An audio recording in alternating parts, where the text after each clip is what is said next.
What's up? How we doing? Let us compete. Oh my goodness, it's starting already. How's everybody doing out there? It's Monday night. The Grindhouse doors are open. They are open.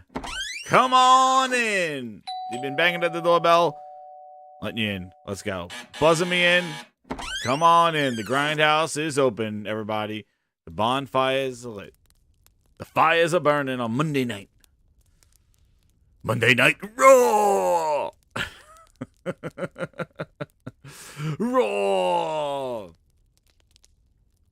So, how we doing? How we doing, everybody? How's everything going on? It's showtime. That's right. Shout out to Fake Outrage. Sorry you can't make it. He says, glad I could catch a live stream.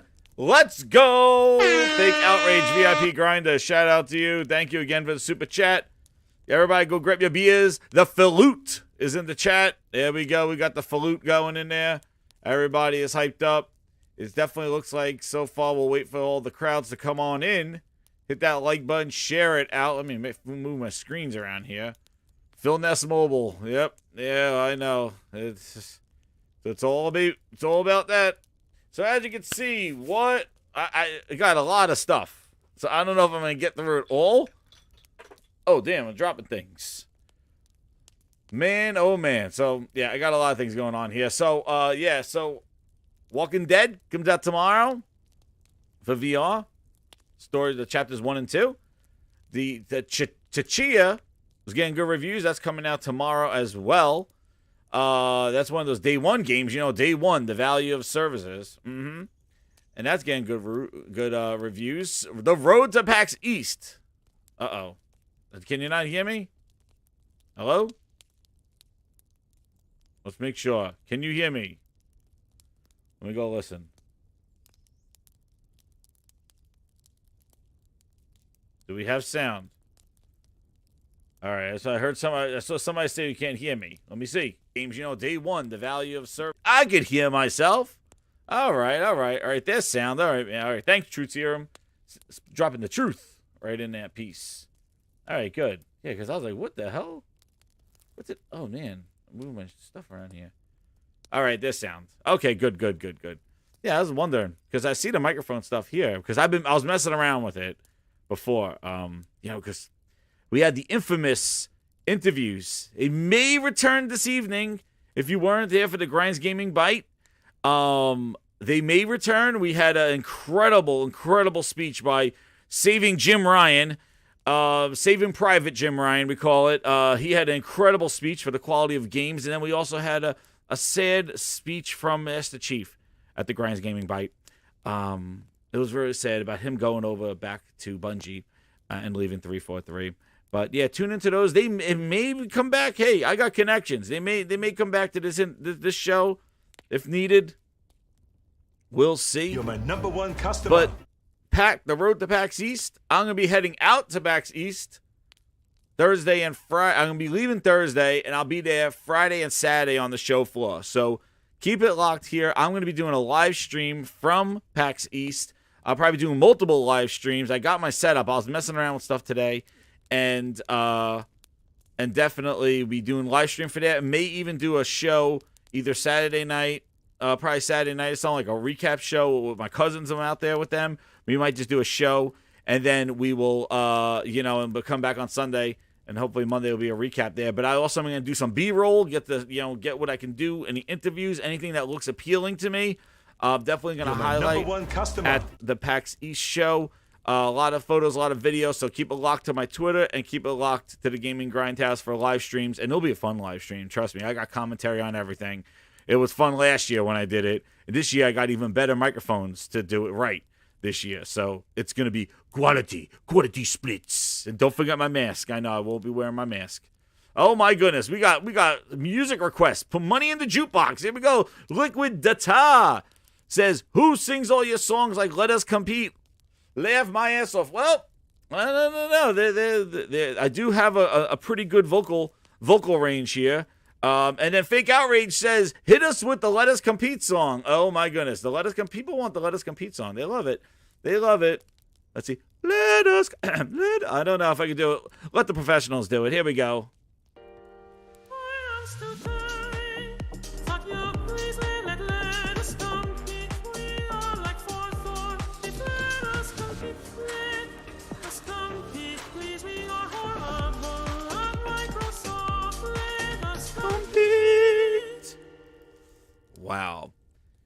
Well, I'm gonna tell you. So, I'll get into one of the PAX East, and then I'm gonna play PlayStation Plus gaming for March. Valheim 6 months in Xbox.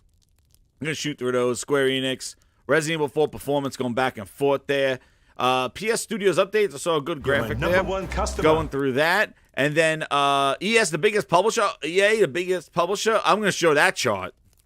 Miss Piggy. I hired Miss Piggy to sing that song. And then I did something special tonight. We're gonna do what grinds the VIP's gears. So I put out a message to the VIPs who are partying with Herman Holtz. We'll go check them out right now because I do hear some music jamming. We're gonna talk to them and hear what grinds the VIP's gears. You know, they're partying all the time with Herman Holtz. You know, they're all. Oh, damn! You know what they're doing. This is what the VIPs do in their spare time. Here they come, VIPs! It's not all celebrations. They got things that grind their gears. And I reached out to the VIPs, the wall of VIPs here, partying with Herman Holtz splits, drinking beers, partying all day. They go, you know what? There's something that grinds my gears. And they told me. And I will tell you. So I'm going to go with that. We'll do what grinds the VIP's gears. You want to be a VIP? Hit that join button. You get those awesome emojis that everybody's using. Herman Holtz splits. And, yeah, we're going to hear what grinds the VIP's gears and comment on them. And if I have anybody else here, I'll ask them. But if not, it's the Bachelor Grindhouse. And we know what happens at Bachelor Grindhouse. We get a lot of special guests. All right, so shout out to all the VIPs. Thank you for everything, supporting the channel. Awesome. Shout out to the VIPs partying with Mr. Herman Holtz. Quality splits all around. Yes. So, and then the final thing is the phones. So we're going to try to get to the phones. We'll get to the phones, definitely. That's what we want to talk about. So anyway. So, Walking Dead VR. So, I know that comes out this evening. So, I didn't get...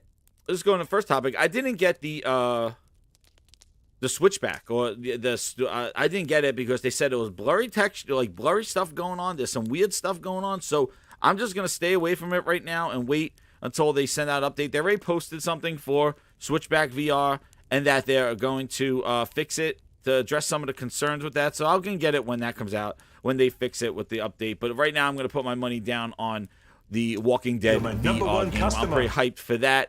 I've been playing, as you saw, I did Horizon. I did Moss 2. I also been playing tons of that Sync Riders. Man, the music and the sync, dude, that is the best game right now besides Beat Saber. I even think maybe better than Beat Saber.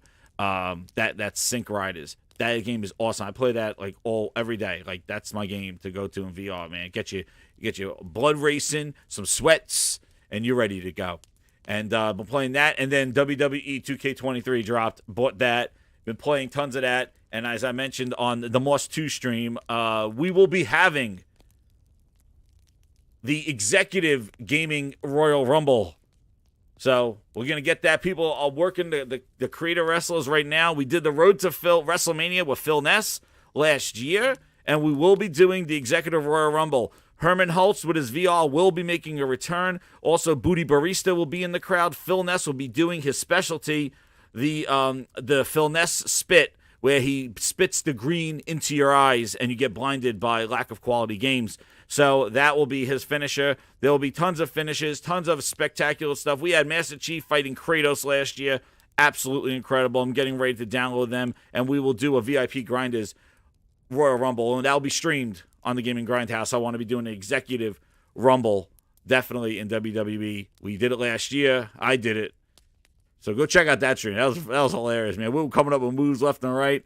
It was the battle. We did and we'll do Game Pass above the above the ring, a month of Game Pass. That's in the Money in the Bank pass right there. We'll do that.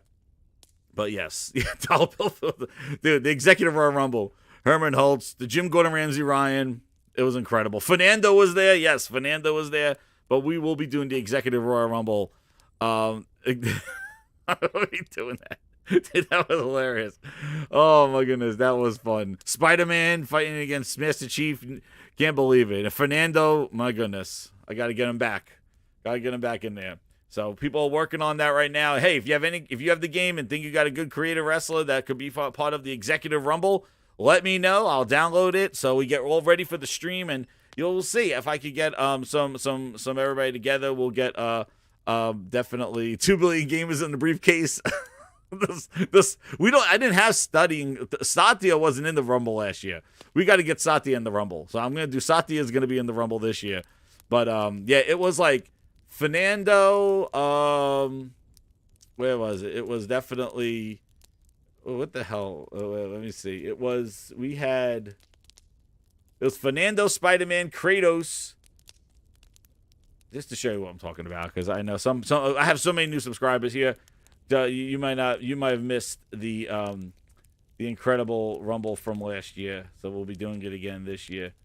And also there's the career mode with the Road to Phil Ness. Where's the Road to Phil Ness? I have it here. Just to show you some highlights. Just to show you some highlights of what I was talking about. Where is it? Oh man, that was some fun, man. I should have done that again. That was, where the hell is the Road to Phil Ness? Is this it? No. There it is. This is the Road to Phil Ness.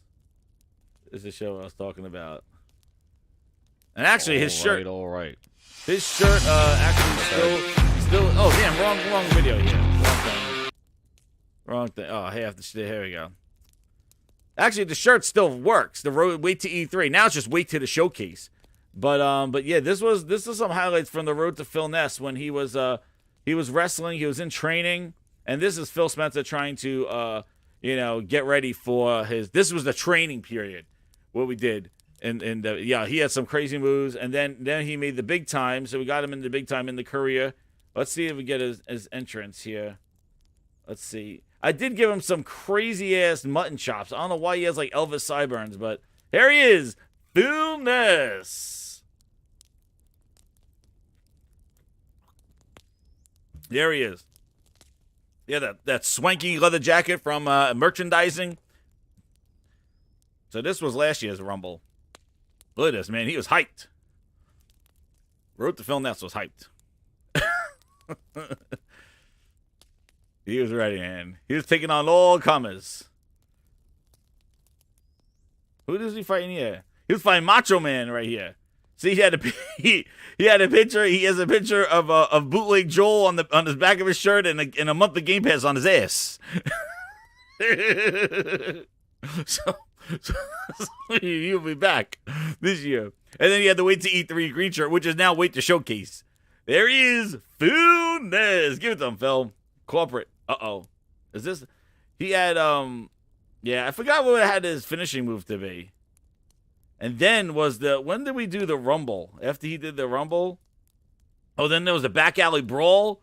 Yo, he took him in the back, tried to offer him some months of Game Pass. They wouldn't take it. I remember, he tapped people out. They're like, enough quality. He flooded their minds with some crappy ass games, and kicks them when they're down. Then where was that was this one, and then this was the championship. So he won the championship match. He came out of NXT. He won. He was an ass to this guy. I remember him. He was a real ass to this guy. the Falut Stunner. The Falut Stunner. But he was celebrating bootleg Joel on the back.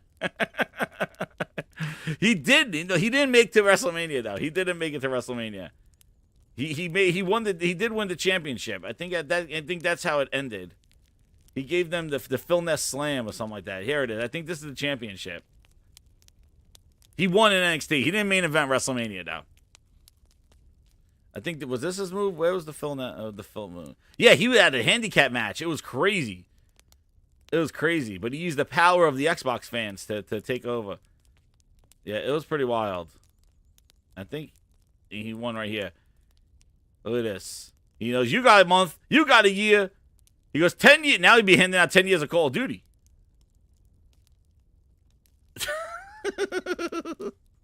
Again, derailed. But no, we'll be doing another one. I'm trying to find the other one. I just want to show you the crazy wild tag match that we had here. Where the hell is that tag match? So that was the Road to Phil Ness that I did with his career. And then there was the one where he did the these are for the new people that came on. Then there was one when he teamed up. Now that's the one I wanted to just give a quick show to you guys. Where is that one? That one I had is the Road to Film Nest. And then, oh man, a lot of freaking videos here. What is the Road to Film Nest? The tag team. Because then after he won, he was like a big deal, and then he teamed up with. Oh my God, I should have had it. Yeah, I don't think so. Well, it was wild. It was a wild tag team fight. If I could find it, I'll look for it. I might repost it, but yeah, it's somewhere on my channel. Somewhere it was right after that one. I'm trying to find where the hell the Road to Film Nest is. Where the hell's the Road to Film Nest? And then his tag team day 2. I gotta chill out here. Oh yeah, you know what? I went too far back. That's why. Went too far back. Because it was post Fernando. Here it is.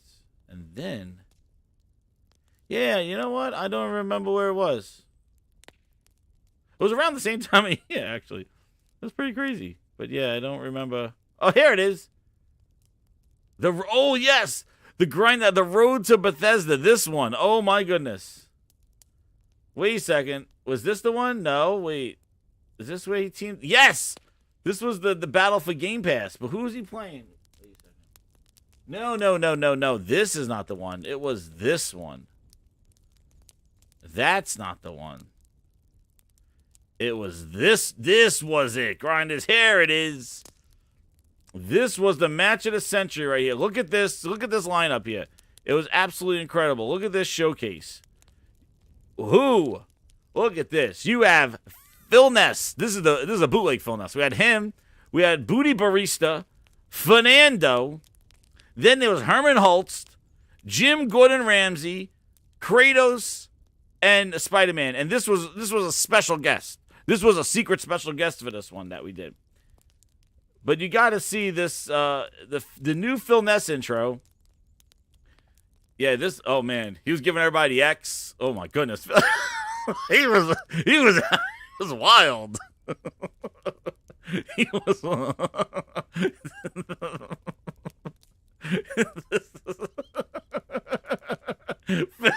He was very limber back then. He was wild. Phil Ness. He was wild. And then we had, and then there was Booty Barista. Barista coming down Booty. He had the scarf and everything. He was ready to go. Mr. Matt Booty. He knew he gave him the Booty Barista. He was very, very swag. Coming down, checking out the studios, making sure nothing gets in their way. And I derailed the whole goddamn show. I had a list of topics, but I just wanted to highlight these. And then here goes, and here's our special guest. Bootleg Master Chief. We call this one the Paramount Plus Master Chief. That's who this was. This is Paramount Plus Chief. He didn't even have a helmet. The budget was so low, he's using a motorcycle helmet. He's using a motorcycle helmet because this is bootleg Paramount Plus Master Chief. So the budget was so low. There he is. They gave him a motorcycle helmet, motocross helmet. Yeah. But he was the special guest that came in.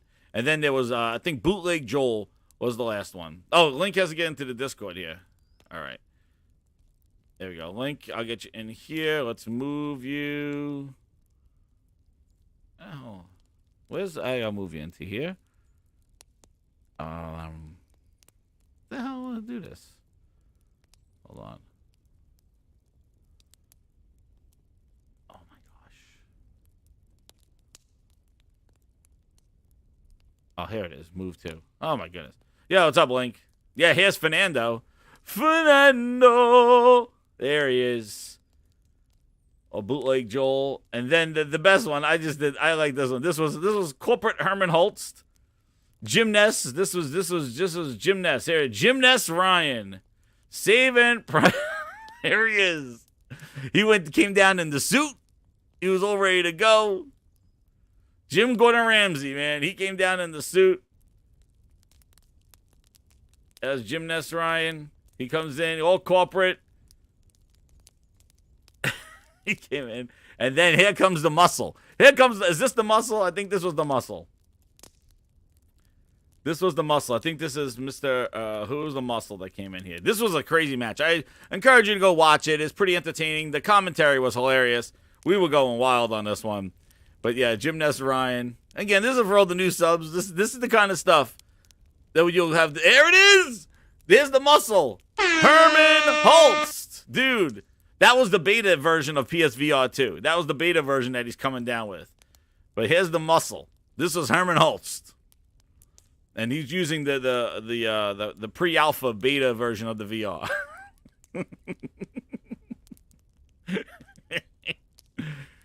Quality games on the back of his shirt. That's damn right. Damn right. And he has the loafers. He came right off his yacht.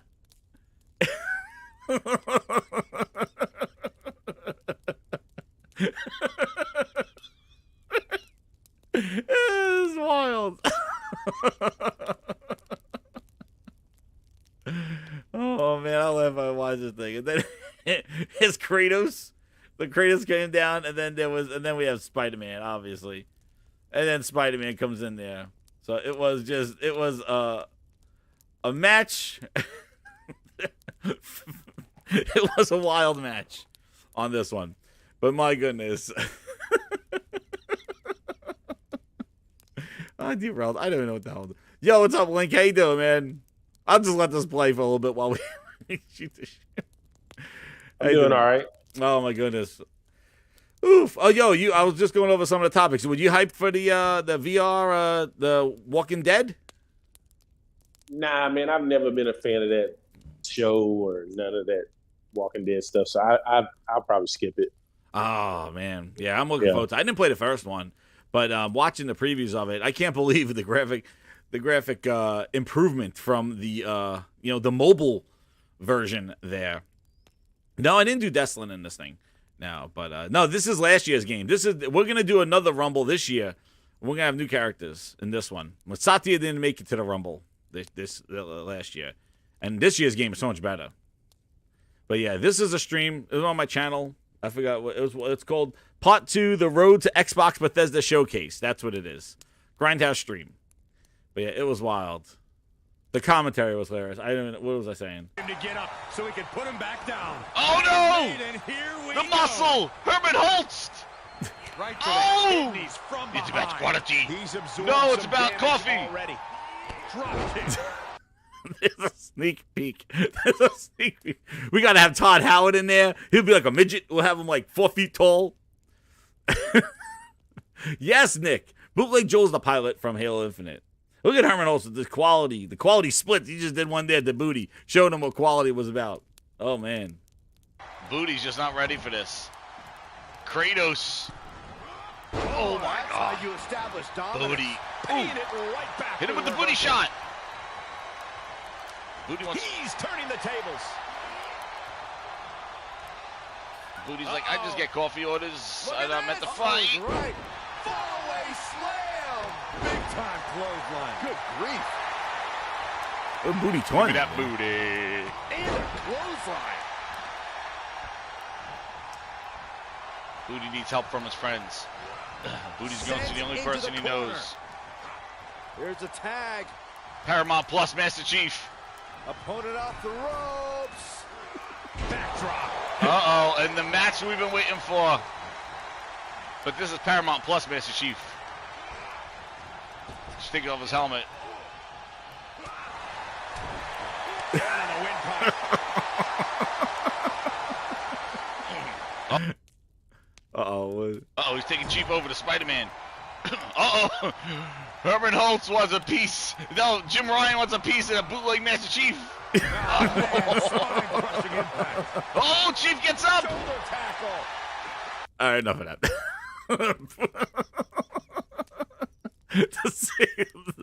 All right, enough. This is just, we're not going to sit here and just watch old videos. But yes, there it is. So that is what is coming your way, so definitely keep it locked here for that.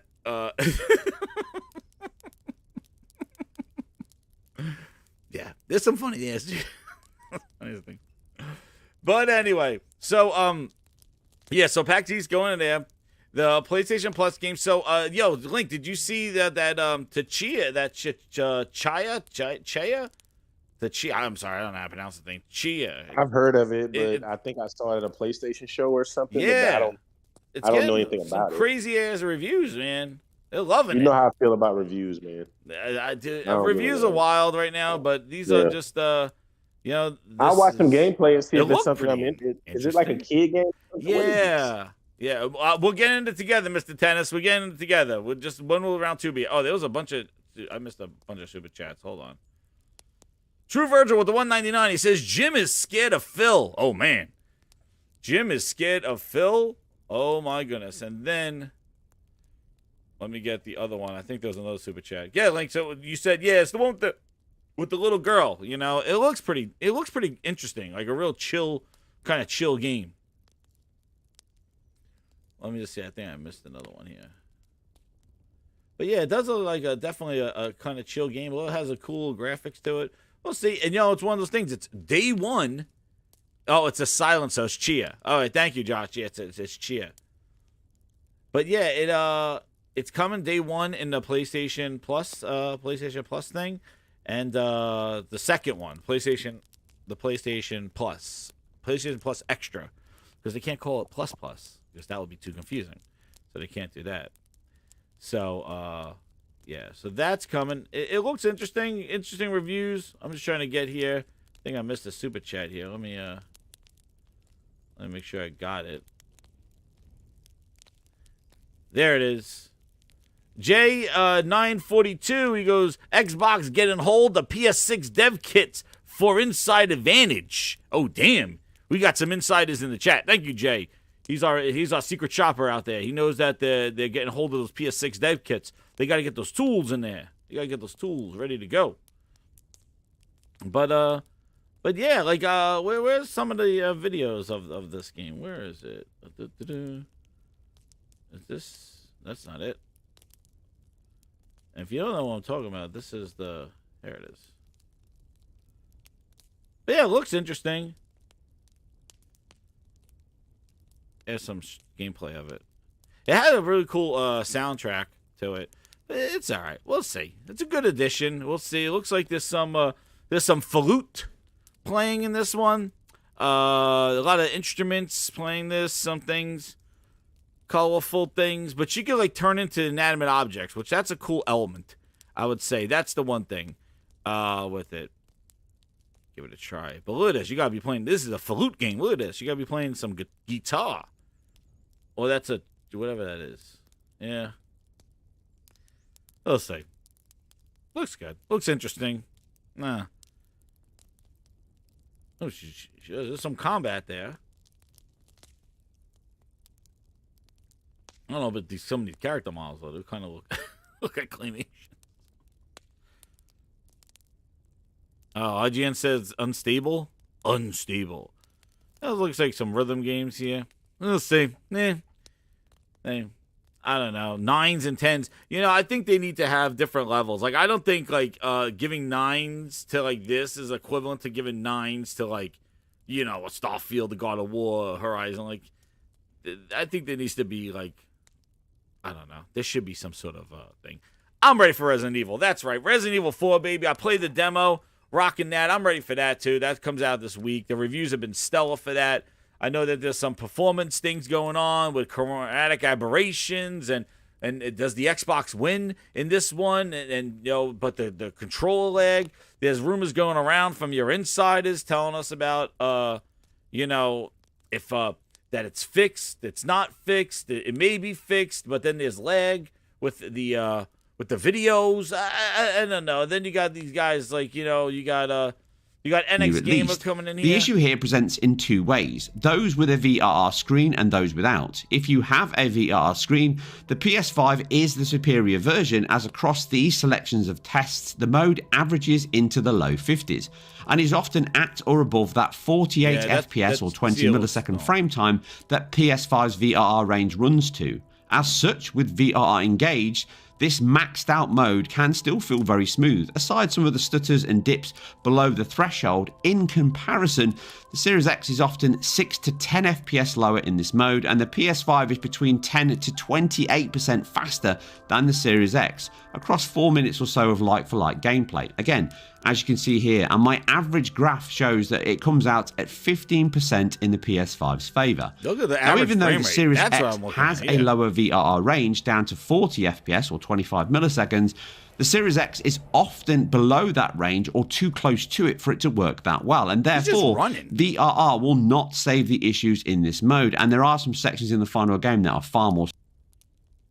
Yeah, he was just running, dude, in that thing. But yeah, I'm hyped for that thing. But menu at least.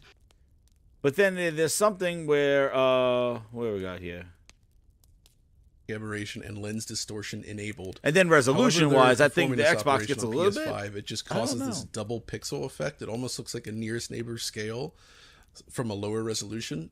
It kind of feels like it's been double scaled. It's really ugly and it looks terrible. So definitely turn that off. And honestly, I would say chromatic aberration turn that off for all versions, because I don't really think it enhances.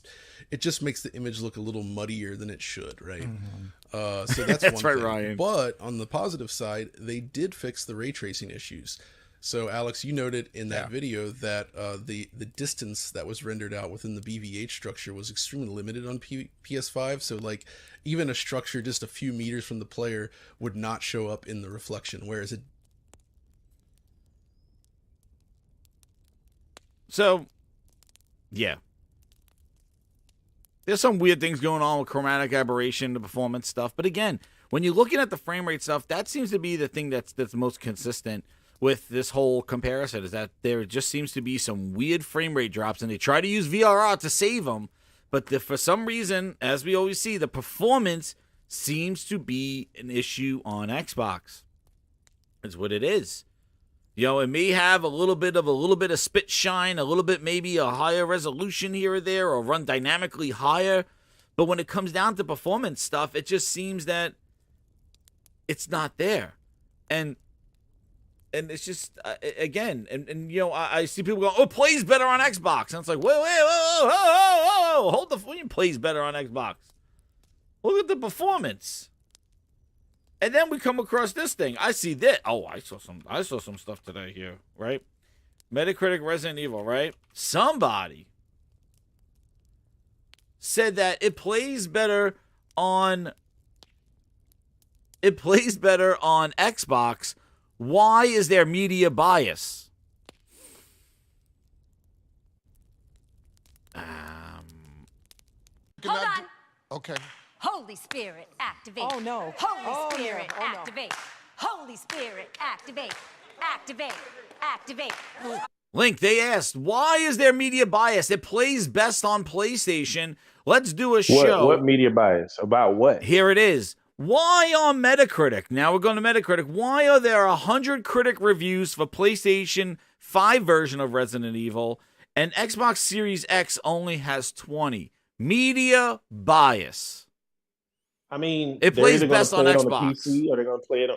What does? They're saying, according to what they are saying, D-Batch Gaming, the Canadian con man. I watched NX Gamer's review. Yes. I watched, video. I watched, the game does have whatever checkerboard they're using, it does look sharper on the Xbox, a little bit clearer. Mm-hmm. And the Xbox has slightly better reflections in the ray tracing, so image quality is a little bit better on Xbox, but the frame rate is much better on the PlayStation. Yeah, but they said VRR can't even save it. No, VRR can't save it because it drops below the range of 40 frames per second, which is the floor for VRR before it drops out of the range where it's even effective.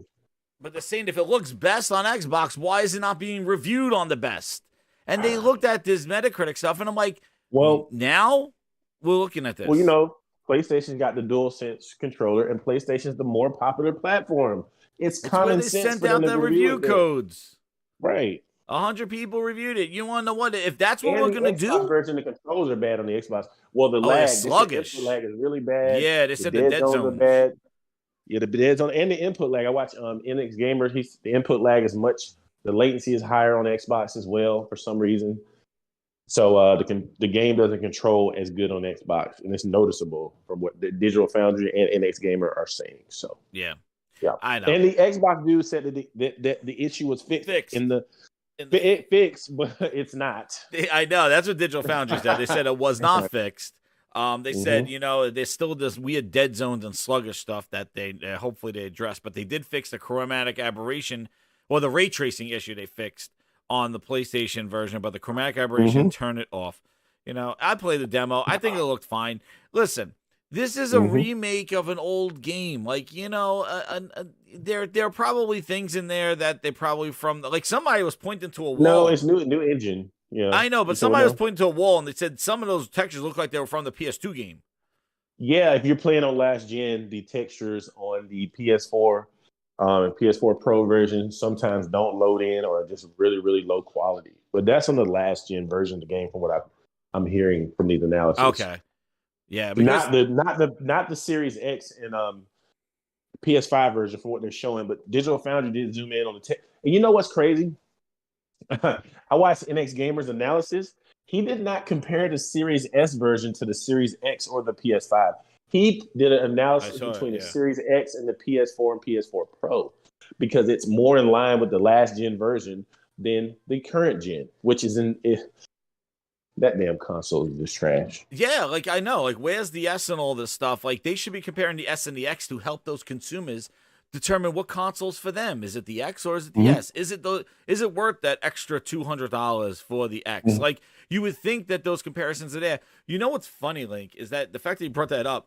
I remember last gen with the 1S and the 1X, there was never a comparison between the two. I remember Aaron Greenberg highlighting that they were not comparing the two of them because there was such a difference between the two of them. The S and the X, the 1S and the 1X, because one was 6 teraflops and the other was 800p, 900p. Like they really never set them up, and I was always like, why would they? Why wouldn't they? And that was one marketing thing they never did. Why wouldn't they try to show, hey, look how much better the X looks than the S? You should upgrade. And they never had a demo like S version, X version, comparing within their family of consoles why you want to upgrade. And they never did that. And they're not doing it again here with the S and the X. Like, they're really not pointing out the differences to have people, like, entice them to upgrade.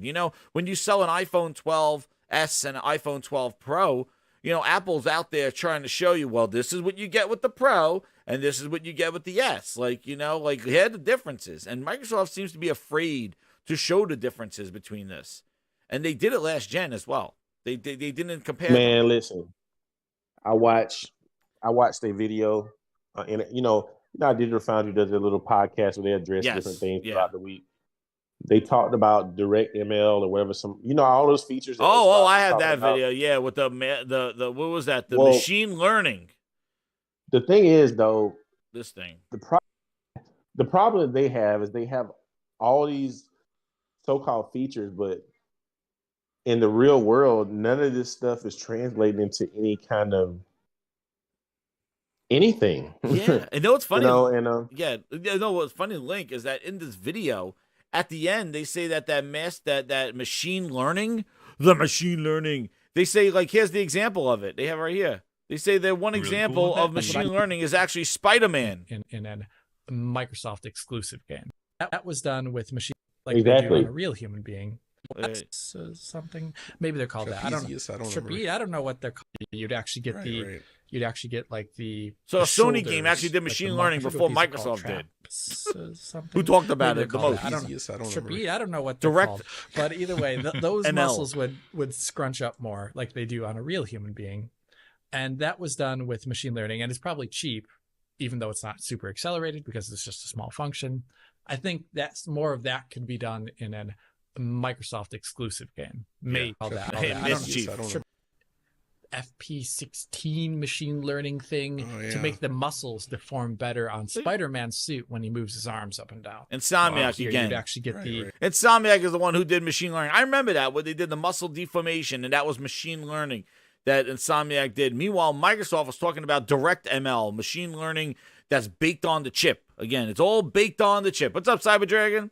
You know, all baked on the chip stuff. And meanwhile, right, none of these features have translated into any advantage or any use case so far. Yeah, VRS, we've seen what that does to the image quality. It's terrible to the point where the Dead Space developers just dropped the feature completely from their game because of the image quality was so poor. Direct storage. was the other one Quick Resume?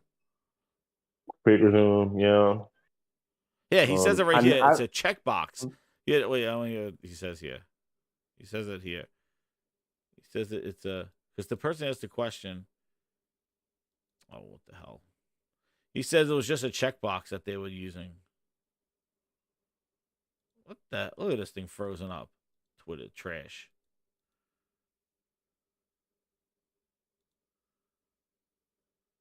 There it is. Greetings from Frankfurt.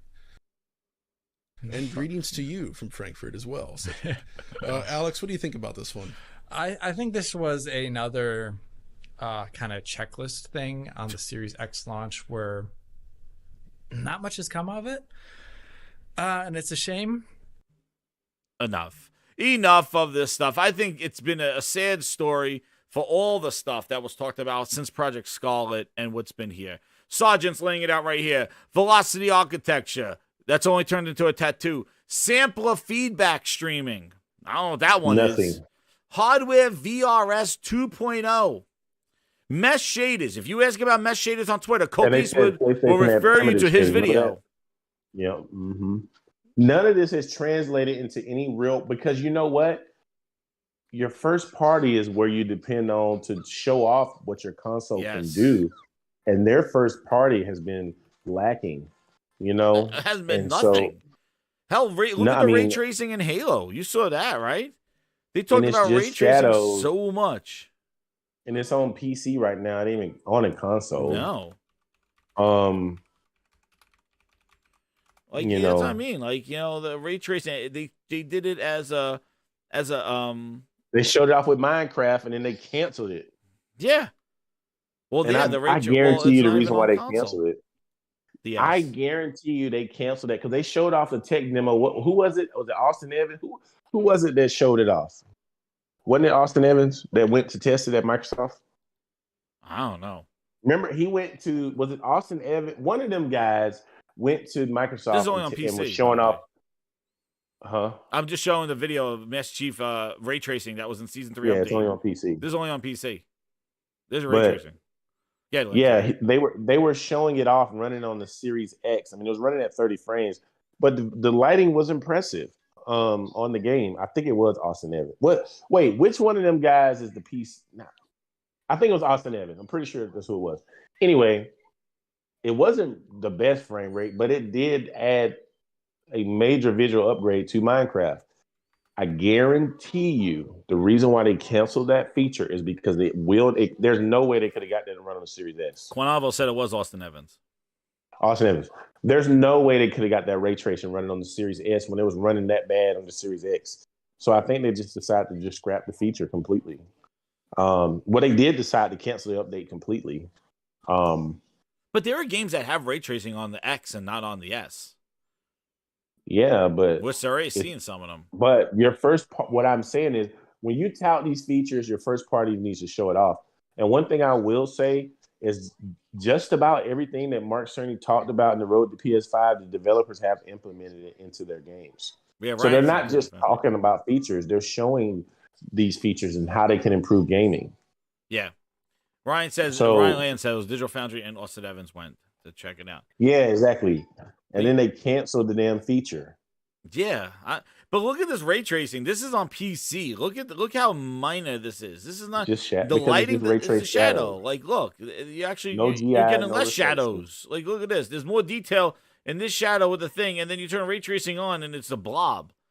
Dude, it's the first party that needs to demonstrate it, and that's why ray tracing performance by Insomniac was a friggin' genius. They did it in Spider-Man, they did it in Ratchet and Clank, and then what they were able to do? Horizon? Horizon was Horizon incredible. Doesn't have ray tracing, but not ray tracing, but look what they did with the performance and graphics of that game. And you get the game, and listen, you know what Insomniac was able to do in Ratchet and Clank, Miles Morales, and Spider-Man Remastered? They were able to give you ray tracing at 60 frames and not at 1080p. It was at around 1440p. So they were able to give you good performance, good visual fidelity, and ray tracing on a console, which other developers have yet to be able to do. When we do play a ray tracing mode, it's usually ray trace shadows, and the game is usually running at 30 frames or maybe an inconsistent frame rate. So I don't know what Insomniac over there, they have some geniuses when it comes to developers over there, man. They're doing some amazing things. And they're saying that, I mean, I can't wait to see what that Spider-Man 2 is going to be. Oh, my God. Dude, Spider-Man 2. PS5 only. And I'm excited about the Horizon DLC when they went around saying, like, it's PS5 only. There's some sort of battle that's in that game that they only could kind of do with all the stuff going on the PS5. They said, let's see. Well, on the PS blog, what they were saying is every time they were implementing something in the design of Horizon, they had to consider how this would work on the PS4. Ah, they do, right? Oh. And what they said was now that they're not constrained by making sure every feature or change they do to the game has to work on the PS4, now they're free to just kind of max it out and see what they can do. So this is the reason why this DLC isn't coming to the PS4 is because they didn't want to be held back. They didn't want the design of whatever this DLC was going to be held back by the PS4. No, and I think it's great. I think that's great what they're doing because I think they did the same with Iki Island, right? Iki Island was only PS5, right? Or Iki Island. You are correct. Yeah. Iki Island DLC was just PS5, right? I don't know. Was it? I don't think so. I don't remember. Was Hold Iki on. on there? Grinders, do you know if Iki Island was on PS4? Let me see. Was this the first time they're doing it? PS4? Director's Cut was on PS4. So yeah, Iki Island I think was on PS4. No, the Director's Cut was PS5 only. But the DLC no, it looks like it's on both. It says although this game is playable on PS5, some features. It was PS4, PS5. Okay. No. So this is the first time DLC is going to be on only on PS5. They were talking about the enhancement to the game was only available on PS5, like the DualSense features, the better visual fidelity. Yes, it does look better than the base game, yeah. And the cutscenes running real time now instead of some of the cutscenes being videos. Yeah. And also English and Japanese dub, and it was something with the dubbing as well. Final Fantasy, there it was. Final Fantasy DLC. Thanks, Josh. It was Final Fantasy DLC that was only on PS5. There was the you know what else too? The lip sync. So in the PS5 version of the game, I want to say the Japanese voice track was lip synced as well, where it wasn't on the PS4. Because they were saying because you can load it was something about the SSD and being able to load the cutscenes in real time.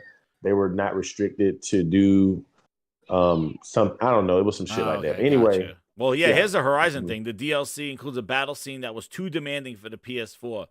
So, Burning Shores, I think it's awesome. Like, I'm excited. Like, Aloy goes to Hollywood, and make it only PS5. Great. Like, here, this is the announced trailer from it. Here it is. Yeah, this is the announced trailer when she's going to, and again, look what you see. I want to see a lot more of this coming to the Xbox showcase. Look at this. Captured on a PS5.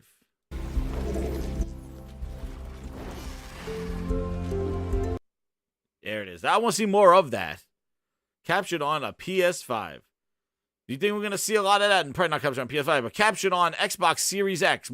I don't think I've ever seen that on anything. They don't do that. They never do it. They don't do it. When they show off footage, they don't tell you where it's captured, but it's almost always on a PC. They don't even tell you that either. No, they say captured in render or something like crap like that. This is captured on PS5. Done. Look at that. They showed Forza off the last Forza trailer they showed off was running on a PC because they left the damn mouse cursor in the video. Yep, in engine. In rendered engine or something like that. Look at this. Captured on a PS5, man. Woo-wee. And even when they say captured in engine, you can't trust it. You know why? No. Hellblade was a Hellblade. The trailer for Hellblade that they showed off at was it the Game Awards? Yeah. Was a CGI video because it was running at 24 frames a second. And it was not in game. It was a CGI, but they said it was in the engine. But then when they showed the game off, it didn't even look like that. When they showed off that little snippet of gameplay when she was running from that giant or whatever, that didn't look nowhere near as good as that first video they showed off. So, and even with Halo, when they showed the first scene with Bootleg Joel and stuff, like they're like captured with in-engine render with the other ones with the animals and stuff like that. That looked nothing like it. And this is the thing. They got to show these games when they show gameplay. They got to show it because even in what was the other game? What is it? The hell is that friggin' game coming out? Not bleeding. Oh, back for ass, back for blood. No, not back for blood. No, what the hell is it called? Redfall. Yes. Oh my God, Asphalt. Mm-hmm. Yes, Redfall. They didn't even say this captured on a Series X. You know, they just showed it. You're not. Arcane has never put. I'm not making no excuses for them. But their games have never been graphically impressive. Never.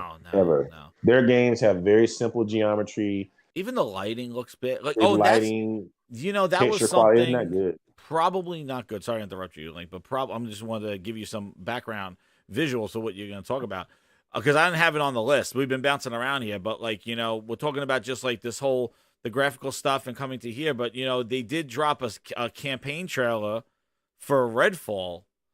And I don't know if you saw it, new campaign trailer. I think they were teasing it for like 2 days. And then when did they release? They released it Redfall new. It was I wanted to show something that I noticed here. It was running on PC. Yeah, new campaign trailer. Where is it? It ran. Where is it? Is it that hard to find it? They just ran it last week. Oh, here it is. The story trailer. So this, I don't know if you got a chance to see it, but you'll probably see it on the thing. Everything. So they had the lady talking over it, but one thing I want to just point out here, and she just basically talks about the story about the wanting her blood and stuff and causing the vampires. But one thing I wanted to point out here is when you see this, they're talking about the story, but what they're doing is showing enemies just waiting there for the player to engage with them. If you know what I kind of mean, they kind of just show, they don't show like cutscenes or animations or any interaction with the character and an enemy or story element. Instead, what they do to try to set atmospheres, just show you a bunch of enemies just standing around, like waiting, almost like a demo. Let me talk about it. That's why I want to talk over it. I don't want to. Oh, so Jez, have you played? Is the video playing? I'm playing it now. But look at look at what they're trying to use to tell the story as we go through this. Ceased. Just notice the enemy. They're just standing around. Watching, like roots into the earth. Vampires. That's what these monsters became.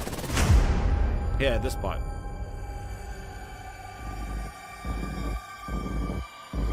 All we know so far is that this started with Avon, a company of parasites with a thirst for immortality.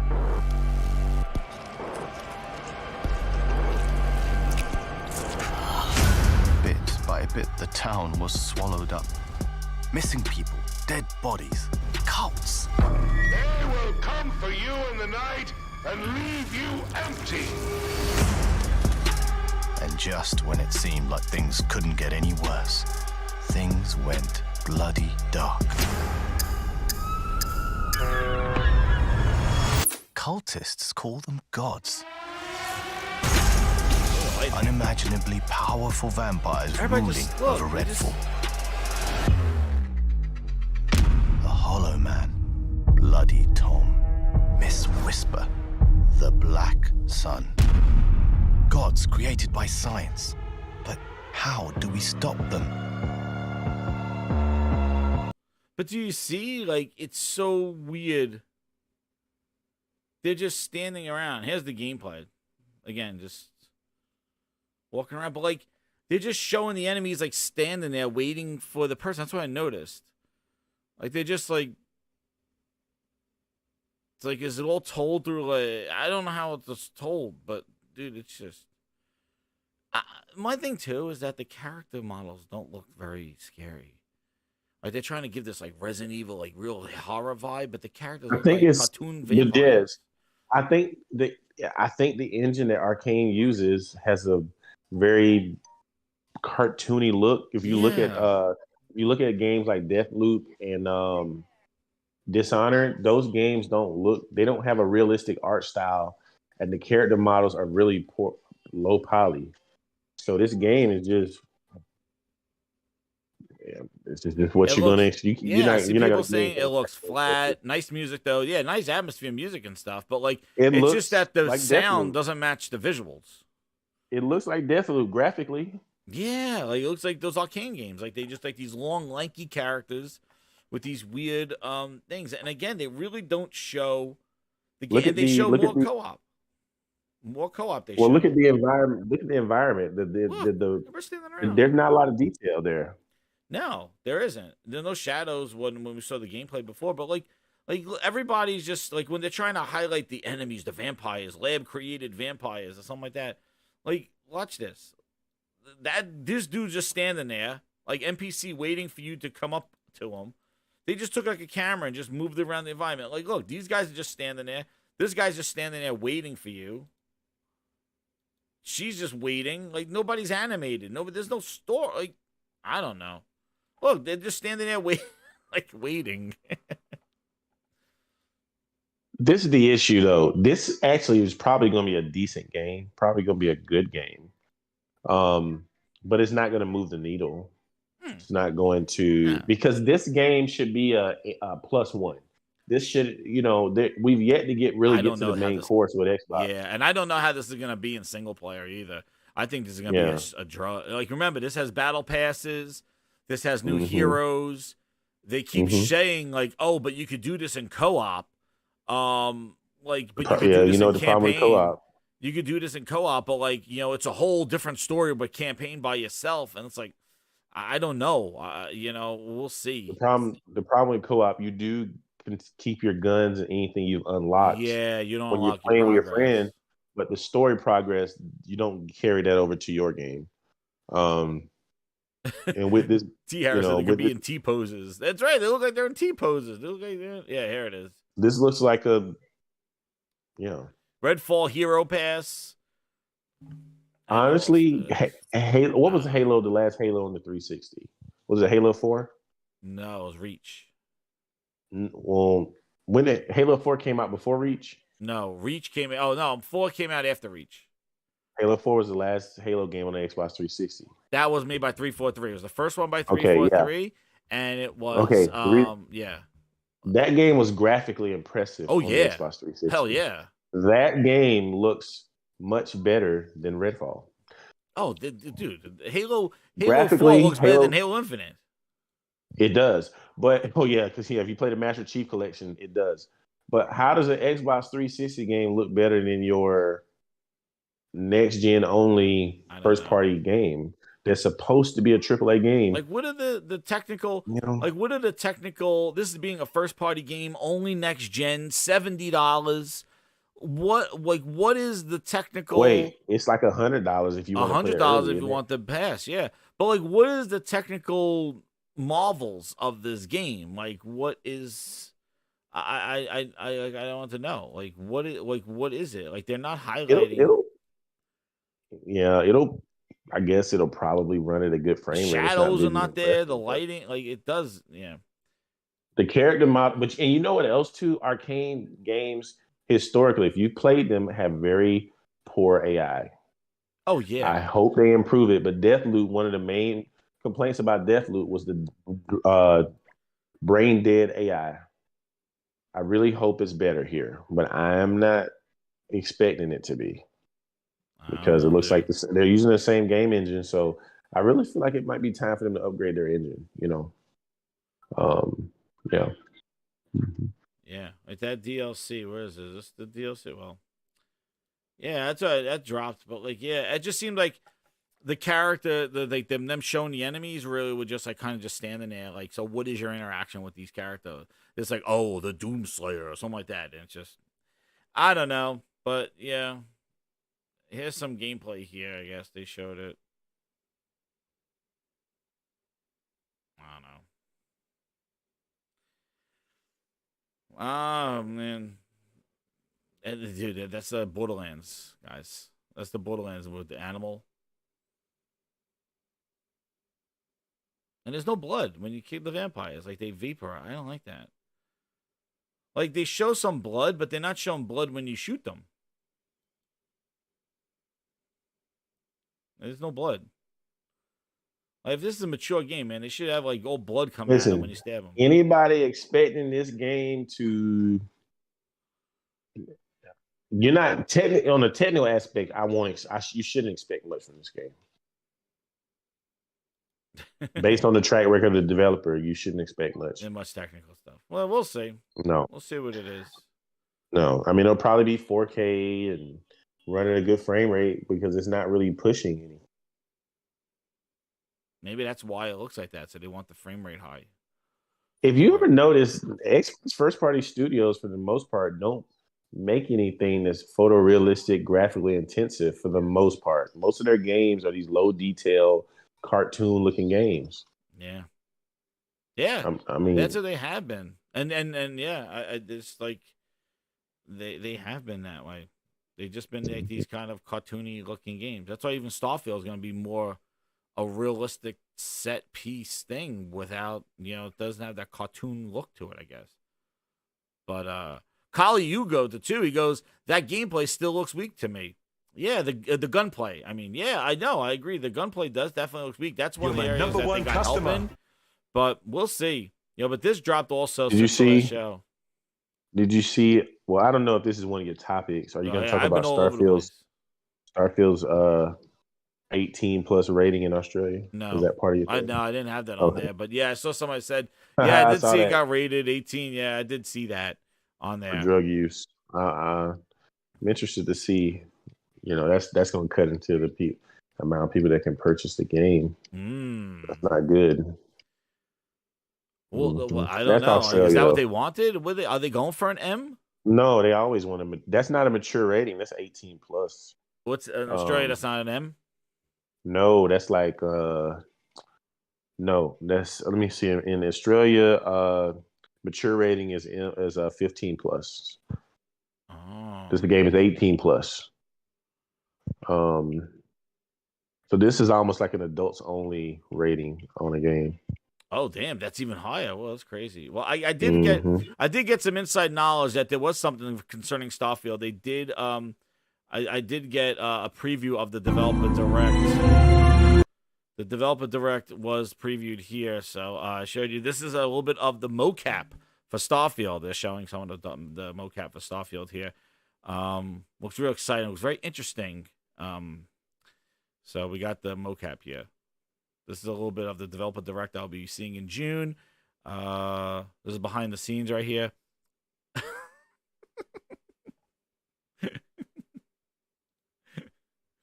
Incredible. Enough talk. Into the boat.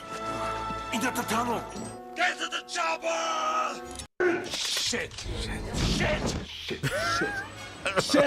God! Oh man, it's just what the hell was that? It's the mocap. Oh, Todd Howard spared no expense. I don't know if they're using any mocap. You see how stiff those characters move in that game? I don't know about that. No mocap there. They definitely have mocap. You mean that my insiders are wrong when they shared this mocap in behind the scenes? Yeah, why aren't they using mocap for their cutscenes and the character interactions and dialogue and stuff? Why are they still zooming in on their faces and stuff? Their deadpan faces and stuff. Hey man, I don't know.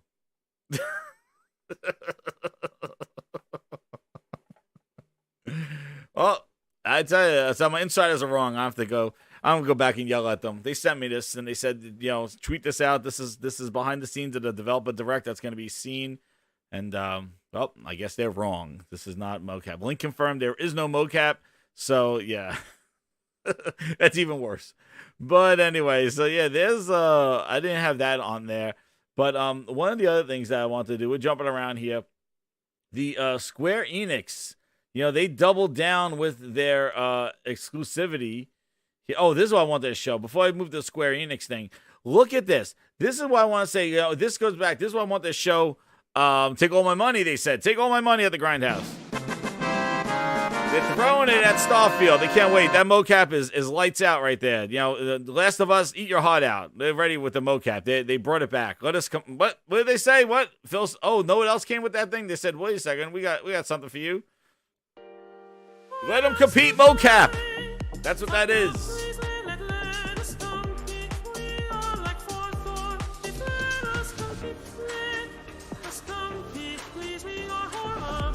I gotta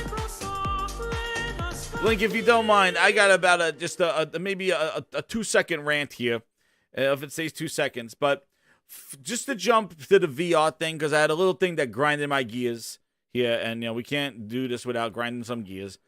These clowns that talked about the VR, PSVR 2 is tethered with the chains of Olympus. I got tangled in it. Oh my God. Oh, yeah, I'm tangled. Oh, that shit. Yo, for those clowns, the chains of Olympus USB cable, and then the clown, the CNET guy, well, you could just go buy a cheaper VR out there, and it doesn't have wires on it. This is a lot of money. You got to buy a PlayStation and a PSVR 2, and all the clowns. All right. Well, I'm gonna present to you the Quest 2 version of Saints and Sinners: Walking Dead, and the PSVR 2 version. And I want to see that. I saw people in this comment section telling, saying, well, I could just get a Meta Quest. I don't need the PSVR. The Quest is fine. Really? Let's look at a comparison. And now they're going, when they see this, I saw people in the comments going, it's not the same.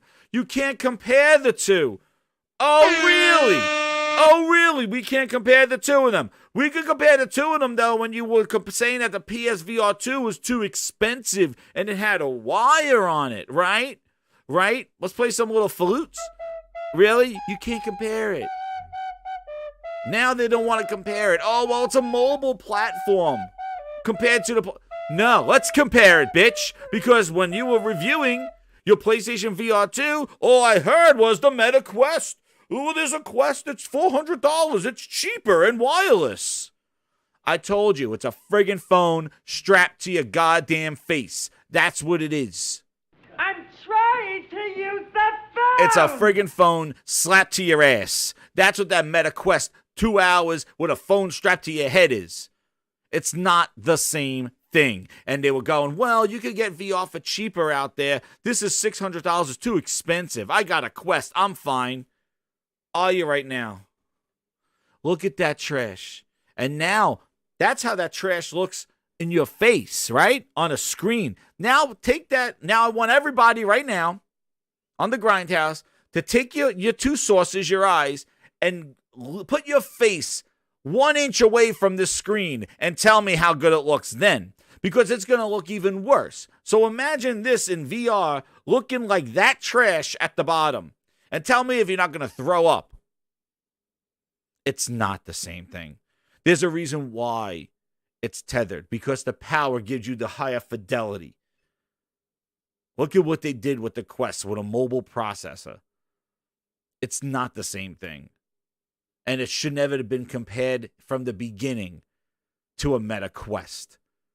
But the reviewers seemed that they had a chip on their shoulder. They had something to just say, well, there are other VR cheaper options out there that are independent of a console and have no cable. Exactly. That's what you get without a cable. Because you don't have hardware running the game. You got some phone strapped to your ass running this thing. At sub-resolutions. There you go. What do you want to be? What world do you want to be in? This world or this world? So, know your role and shut your mouth.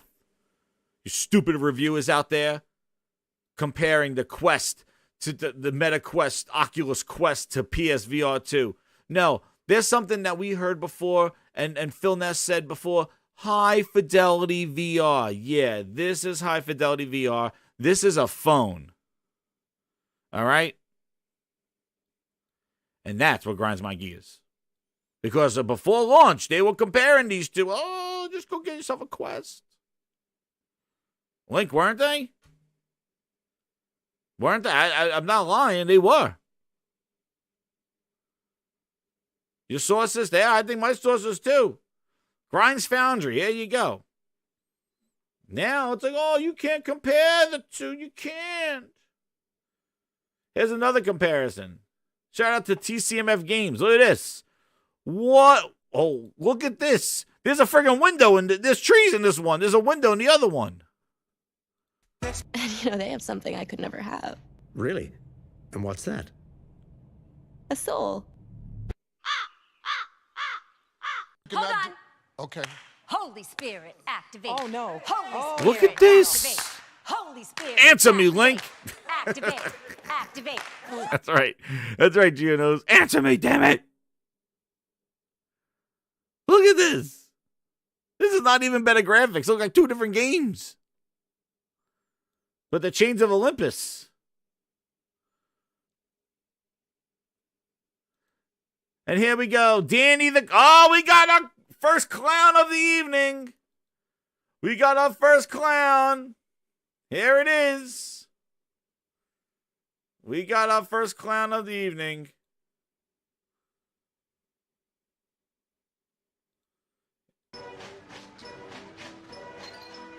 There it is. Oh, no. Not like this, Danny boy. Not like this, Danny. Not like this, Danny.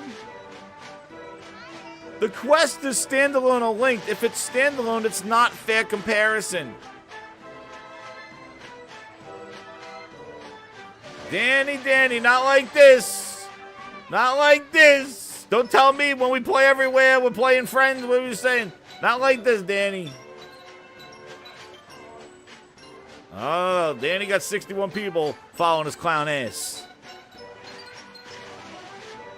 It's not fair. Here we go. Thank you, Mr. Vitali D. The problem is that many people compare the Quest 2 to the PSVR 2, say, why buy a PSVR 2 if the Quest can do the same without the wire? This picture is why. Oh, no, Danny, you were missing the boat there. They was saying that, yes. They was saying that. Don't act dumb now, Danny. You already were dumb. Don't act dumb now, Danny. Don't do it this time. There you go. One with the wire, one without the wire. Not like this. Not like this. Just go get a Meta Quest 2. It does the same thing.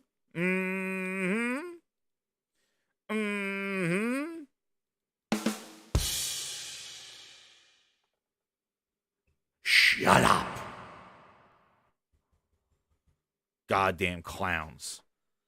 They're reviewing the PSVR 2. Oh, it has a cable.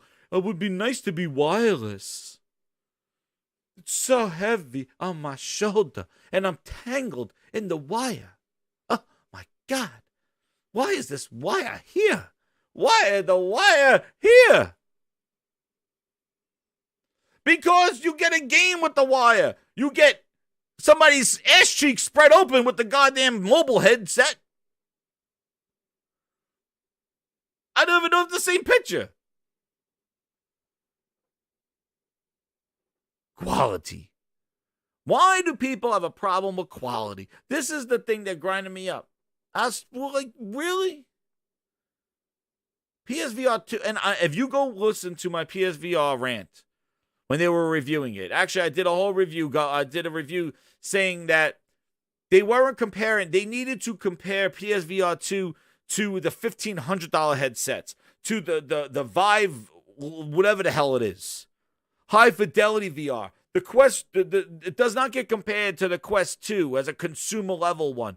Why is the PSVR 2 so expensive? It's $550, it's $600 with the game. It's for mass adoption. Mass adoption. It needs to be cheap, like Game Pass, for the families to save them. No. That's what gets you when you're cheap. That gets you when you spend money. Now tell me, is it worth it? That's what we miss. That's what we miss.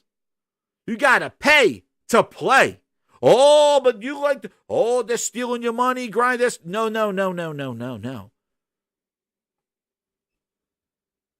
This is what you get when you want to save money. Here's your buffet.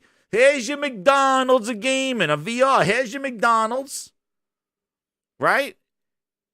Here's the McDonald's of gaming. And you want to go eat some Gordon Ramsay. Food for the catch a rat. So we have got rats here. Yes, Gordon Ramsay, there are rats here. The three of you are pathetic. You don't care. I care, You're Chef. way behind and you haven't got a fucking clue. Can we work together as a team? That's what gets you. Gordon Ramsay coming in there flipping over kitchen nightmares. You pay to play. Salty, what's up? Everyone's selling their Series X's. Yeah, I've been seeing a lot of them on Twitter. I told you. It's raw, Melissa. Yes, Chef. It's raw. Come on. Yes, Chef. It's raw, man. Those Series S. Know why they're trading in those Series S's? Because the PS5s are in stock now. Trade in your Series X and get a PS5. That's exactly probably what a lot of people are doing. It's the law of the land, man. It is. You get what you pay for. So stop. You think that you're going to get this kind of quality for $200? You're not. And if you live your life like that, I feel bad for you. They need to make a friggin' goddamn a TLC show for your cheap-ass cheapskate. All right? Because if you think, and if you sit here on Twitter and complain, well, you know, I only pay $10 a month. I should be getting this game. No, you're not, clown. $10 a month? Yeah, we'll give them this truck right here. Here's the truck you get for $10 a month. You want to pay more? You get this truck. Mm-hmm. There's no denying it. But these clowns, and I see it, it's not just with the VR. It's the same thing that goes with the Game Pass crew. They think they're going to get these kind of games. They're going to get this for the low price. You may get one or two slipping under the rug, dude. But if you think that's going to be the status quo and you are in it and this is what you believe in, you got another thing coming to you because that truck is going to go to this. All right? They know they're not spending the money to give you this because if you're not paying the money for them to make a better game, they're not going to make a better game. Everything should be free. I should be getting the top quality stuff for the low price. Good luck living life. And that's my rant for that shit. Because I saw that VR stuff. I'm like, yeah, there's your difference. God damn.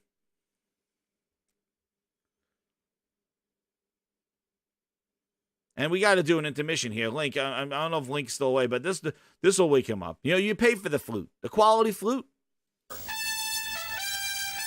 That's quality. That's when Herman Hulst walks in and tells people that PlayStation games are coming. But we got something sad, Grinders. We're at the hour and 25 mark. Hit the like button. Share it out. We just approached 300 people. Subscribe here if you're new. But we got something. Another one. Shout out to Salty. There you go. Salty, we got another one, everybody. We got something. It doesn't stop. Speaking about quality.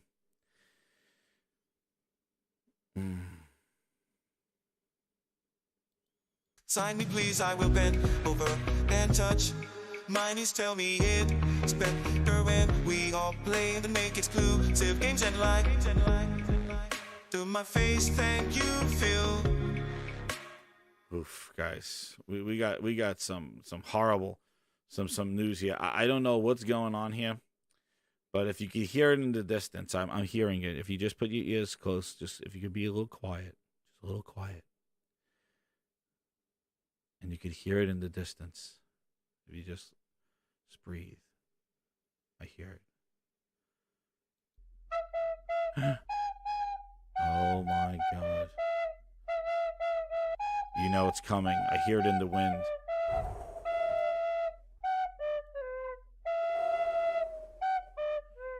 Here it comes, guys. He's trying to wine and dine you with that flute. He's trying to wine and dine you with the flute. I hear something bad's coming. Something bad's coming. I hear the flute.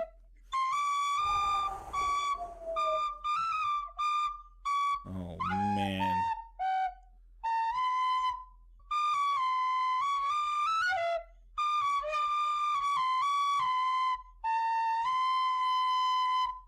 The flute is in full effect. It got closer. Tell me, what in the living hell is this? It crashed my computer. Who?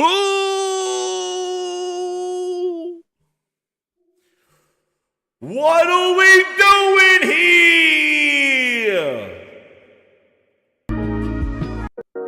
What the hell is this?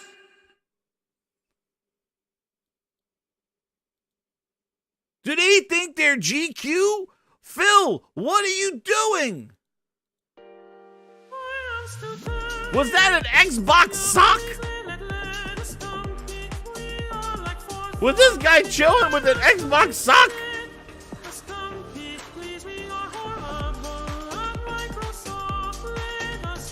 That is confirmed an Xbox sock.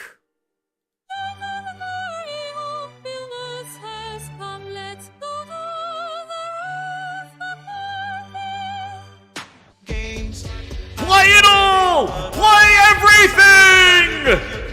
Do you have a pen and spill this up? I'm waiting on what's beach. I know the people living free for free boutique loving in the streets and handing out coffee what you says we are fine and he's winning awards but I am doing more with less. Trusting Phil, he's the best. Now sign your chest, I and stubber inside, yeah. Listen to me. And so everything that we're doing with our content, with our our cloud.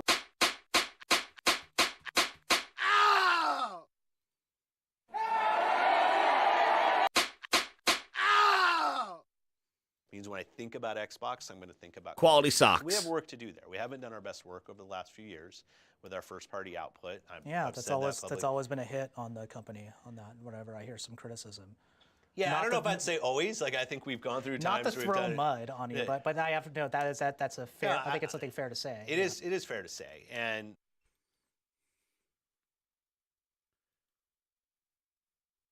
Hold on. Okay. Holy Spirit, activate. Oh, no. Holy Spirit, no. Oh, no. activate. Holy Spirit, activate. Activate. Activate.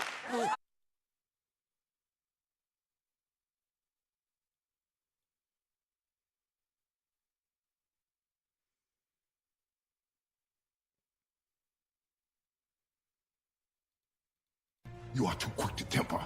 You are rash, insubordinate, and out of control. Do not be sorry. You are too quick to temper. You are rash,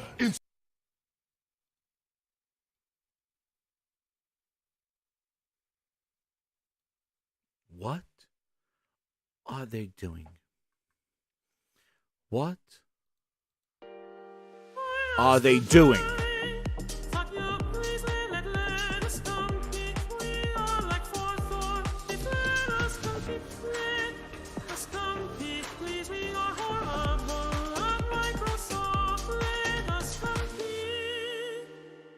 This is ridiculous. And look at what the marketing of this thing. Do they think they're Abercrombie and Fitch? Like who do they think they are? Is this like an Abercrombie commercial or something like that? Like, are they going to be like, you know what? It's the socks. We're going to go buy Fruit of the Loom right now. Let us compete with socks. Fruit of the Loom. You're my #1 customer. You know, Abercrombie. You know what, Abercrombie? You know what? You had the stage too long with your sweatpants and socks. We're going to compete with you right now. FTC, get in here. We would like to buy a clothing line, Old Navy, to compete with Abercrombie. It's not fair. We've been out of the sock game for too long. Get in there, Phil. Phil, get in there. Phil, go talk to that FTC. We got to get Phil in there.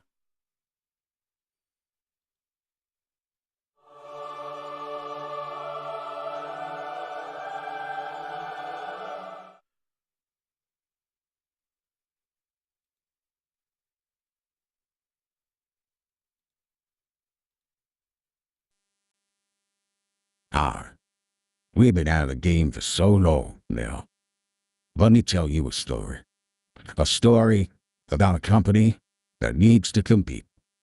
A story about a company that wants to explore their way into socks. They have been held down for so many years and not able to put socks on billions of feet out there. Billions of feet. They're missing out on a huge market of feet out there. So this company, Xbox and Microsoft, need to compete with all the feet in the world. So let them buy this company and let them compete and put socks on the billions and billions of feet out there. Yes. This story will have a happy ending once they buy Abercrombie and Fitch and take it to them, because there are feet, there are asses, and there are chests that need to be covered. Billions of chests, Phil said. Phil said he wants his jogging pants on every one of everybody's asses. Booty's gonna model them. He wants an Xbox logo on every ass. Billions and billions of asses that need Xbox paints. And billions and trillions of feet out there. So let them compete. Let this story have a happy ending. Let us compete with the feet. Thank you.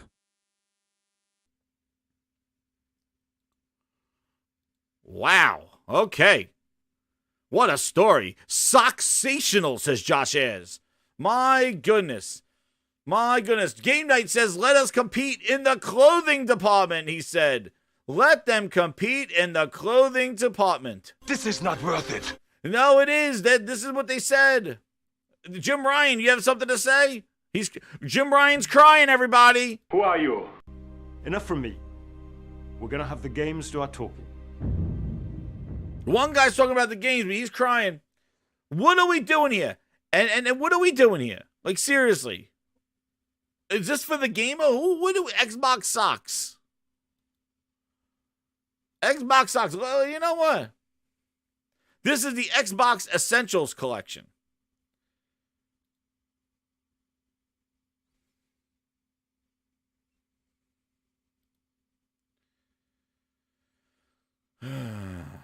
How much? What is the over under on how much these socks are? Let me see. I think these socks are gonna be $20. $20 in the gaming grindhouse. How much do you think these socks are gonna be? Billions of feet out there, Phil said in an interview. We need to compete. We need to put our socks on billions of feet. What do you think? How much? How much? I'll give you some thinking music. How much we're gonna have here? How much are these socks? How much are these socks? New games are coming fast. 12 minutes and Hades. And they're all #1 customer. What? What to play first and what to play last. I'm ready to ground shroom and doom. 'Cause they're all We got 30. Josh S says 17. Outside of Gaming Night says 33. Subtext says at least 20. Game Night says, Phil, enough for me. We're going to have the clothes do our talking. Oh, exactly.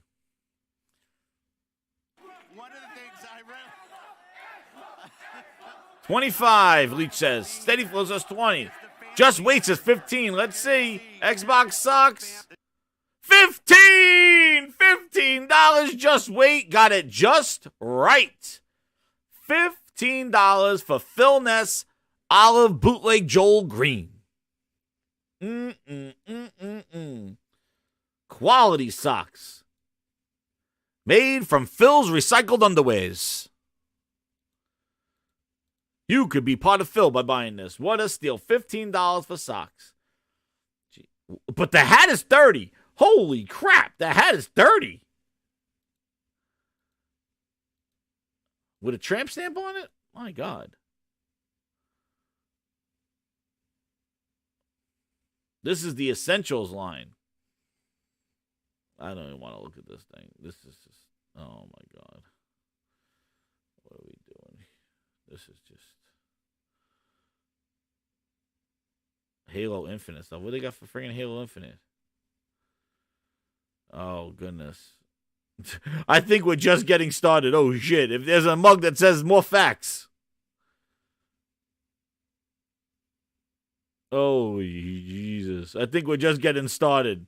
Dude, that is a true Halo Infinite cup. We're just getting started there. Dude. What? $100 for... Is this real Phil Ness gold or is this like Phil gold? It's brass. You're my number one customer. It's brass. It's 14 karat gold plated. What kind of diamonds are those, Phil? Are those like, what are those? Diamond Simulant. A Simulant. Oh, yo, there's that Phil Spencer Xbox. I told you. He came down at the wrestling match with this. Wait a second. This has a Game Pass pocket. This thing has a Game Pass pocket? Oh, it has a pocket to pull out your Game Pass. You could pull out a code of Game Pass. Oh, damn. They got a pocket for the Game Pass. You can pull out 12 months. Oh, man. See, when somebody goes, what is this Game Pass? You open up the jacket, you got the green inside, and you pop out the... That's where you store your certificates. 3 months. You put them in there. ABX. Oh, man. Oh, man. Number 1? Nope. That should be number... What's Satya? What is it, Satya? Or what are we? 3rd or 4th? What did you say, Satya? This shouldn't be number 1. You should be like 3 or 4, right?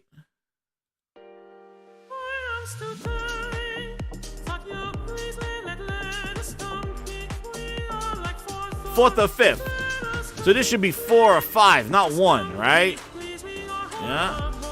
FTC! FTC! They're saying they're number 1. They were 4th or 5th. What are we doing here? They're lying. They're not 1. Dude, go to school with this. Whatever. FTC, get in there. They're not 1. Holy crap. Just insane. At 4th or 5th, not 1. My God. Maniola says, I bet they'll give you a Game Pass for the crap. I wouldn't be surprised. I told you, I saw Game Pass with the Forza cars last week. Wow. Insane. It's ambassador gear. Oh, man. So let's get to those studio updates here. So we're going to go to here. So let's cleanse our thing. So this is, somebody put this little graphic together. I thought it was very interesting. Oh, somebody wants to say, what? Wait a second.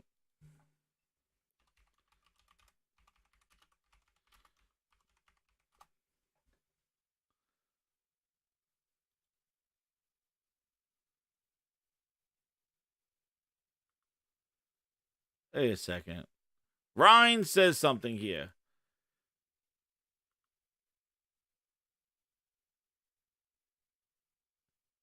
Is there? There is no. There is.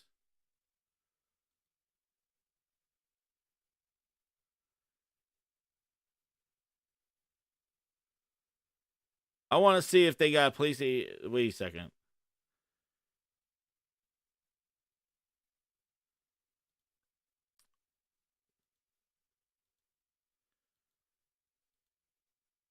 Let me show you a little something. Ryan brought up a good point. He goes, you know what? I think the PlayStation has a store. You know what? Let's see. And look what they got on the PlayStation Gear store. Do they just have shirts that say PlayStation or a sock that says PlayStation on it? No, it's their franchises. You have to go looking for the Halo franchise. Look what they got highlighted on the PlayStation Gear store. Horizon. Last of Us fan gear. God of War shirts. Last of Us shirts. Items from The Last of Us. I don't see just like a PlayStation. You saw what I showed you on the Xbox. They do. Here it is. I know they got PlayStation socks.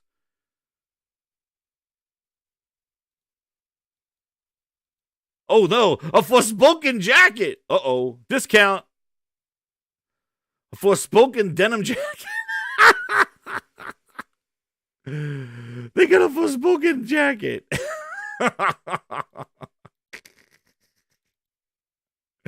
Oh, damn, that's pretty funny. Oh, damn, don't get that one. Let's see. I want to see loungewear. Here they are. There's a scarf.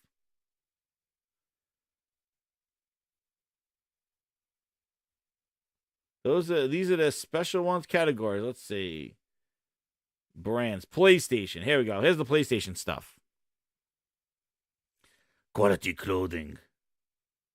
Quality lights. Here's our socks. Here's our PlayStation socks. Equality taped up socks. I'm not gonna lie. They're not too. That hat's not bad. Oh shit, that's a pretty cool one.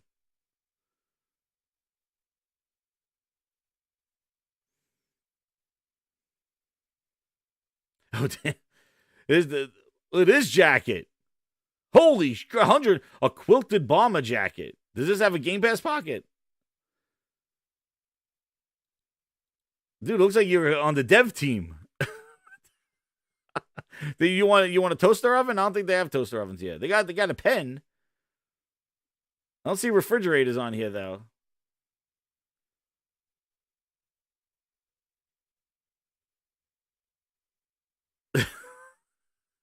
The designs are not that bad. I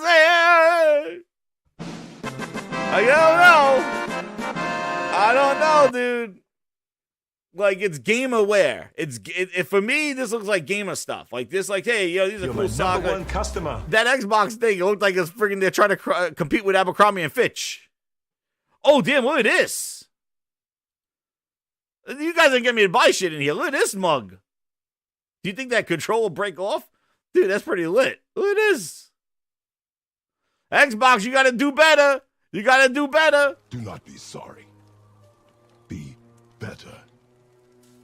Where are those onesies? I don't see a PlayStation onesie. Dude, that's all the PlayStation stuff. That's it. There's not too much cringe in this one. Do have to say. We need it. Where's the PlayStation refrigerator? Let's see their new arrivals.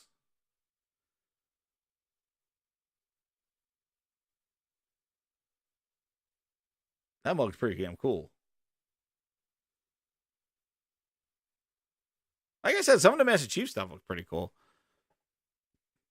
But What the Eloy thing? $32. Get the hell out of here. If you buy this, somebody say, "Where's Last of Us Part 2 one?" Yeah, I want the velour blue. I gotta get that. I gotta get that bomber, that jacket. There we go. What is this one? Oh shit! Look at that. That's pretty cool. Yeah, where are the controller warmers? Where are all the huggies for the controllers, the ball warmers? Where are those? I don't see those there.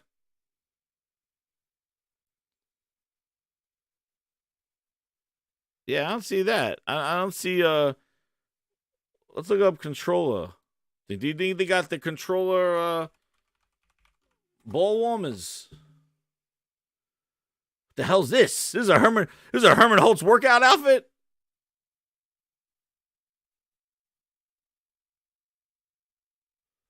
The hell's that thing? The Herman Holtz boxing outfit. I don't see that.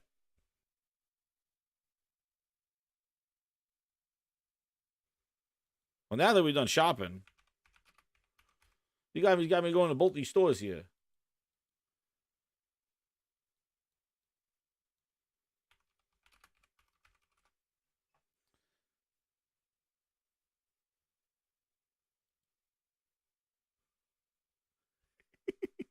Dude, and look at the difference. Look at the difference. Now you come to the Xbox website after you saw the police. Oh, Jesus. You went to the PlayStation one. Now look, come back to the Xbox one. Like, what are we doing? Let them compete, please. Look at this. Look at this next thing that shows up.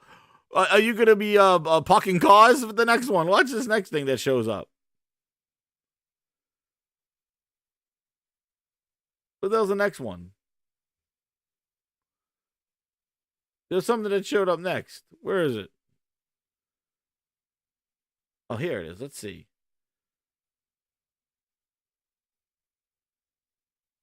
Look at this thing. Dude, you could park airplanes with this.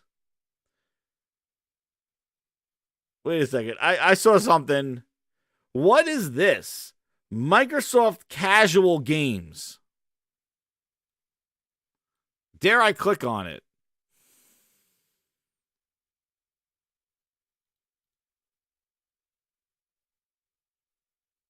Another one. And you know, they have something I could never have. Really? And what's that? A soul.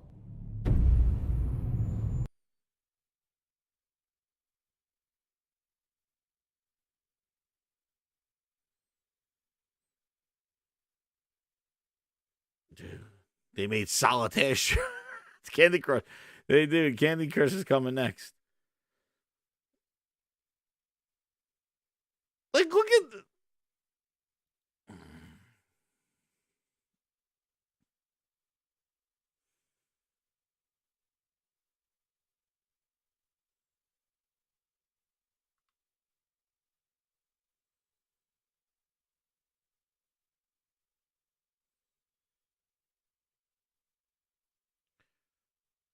Where's the...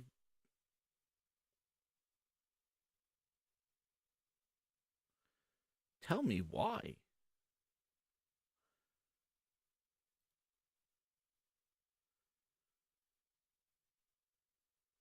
The hell's this hat?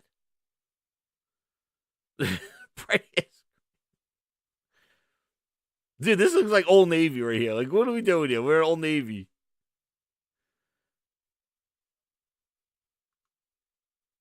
Oh, God. Enough. Let's look at their drinkware.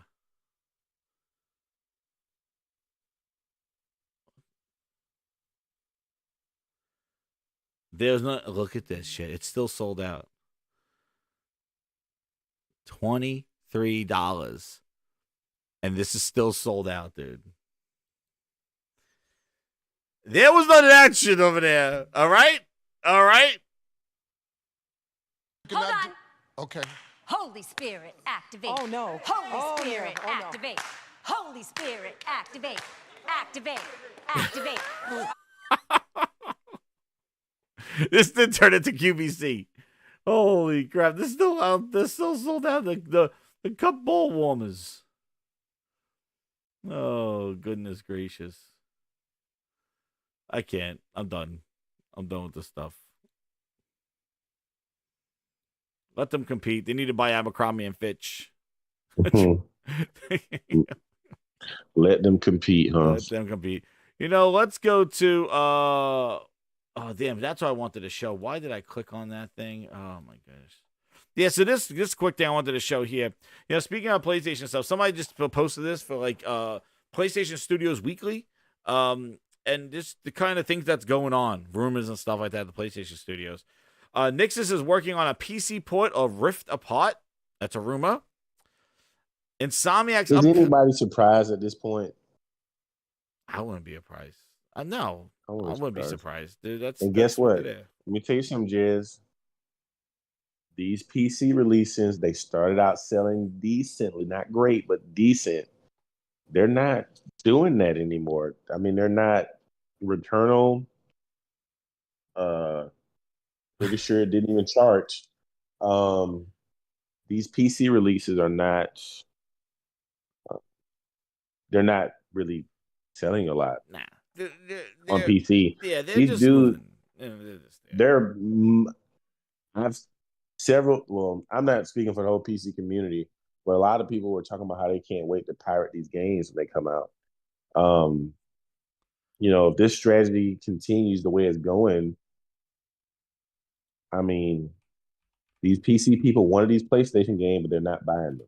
Yeah. So,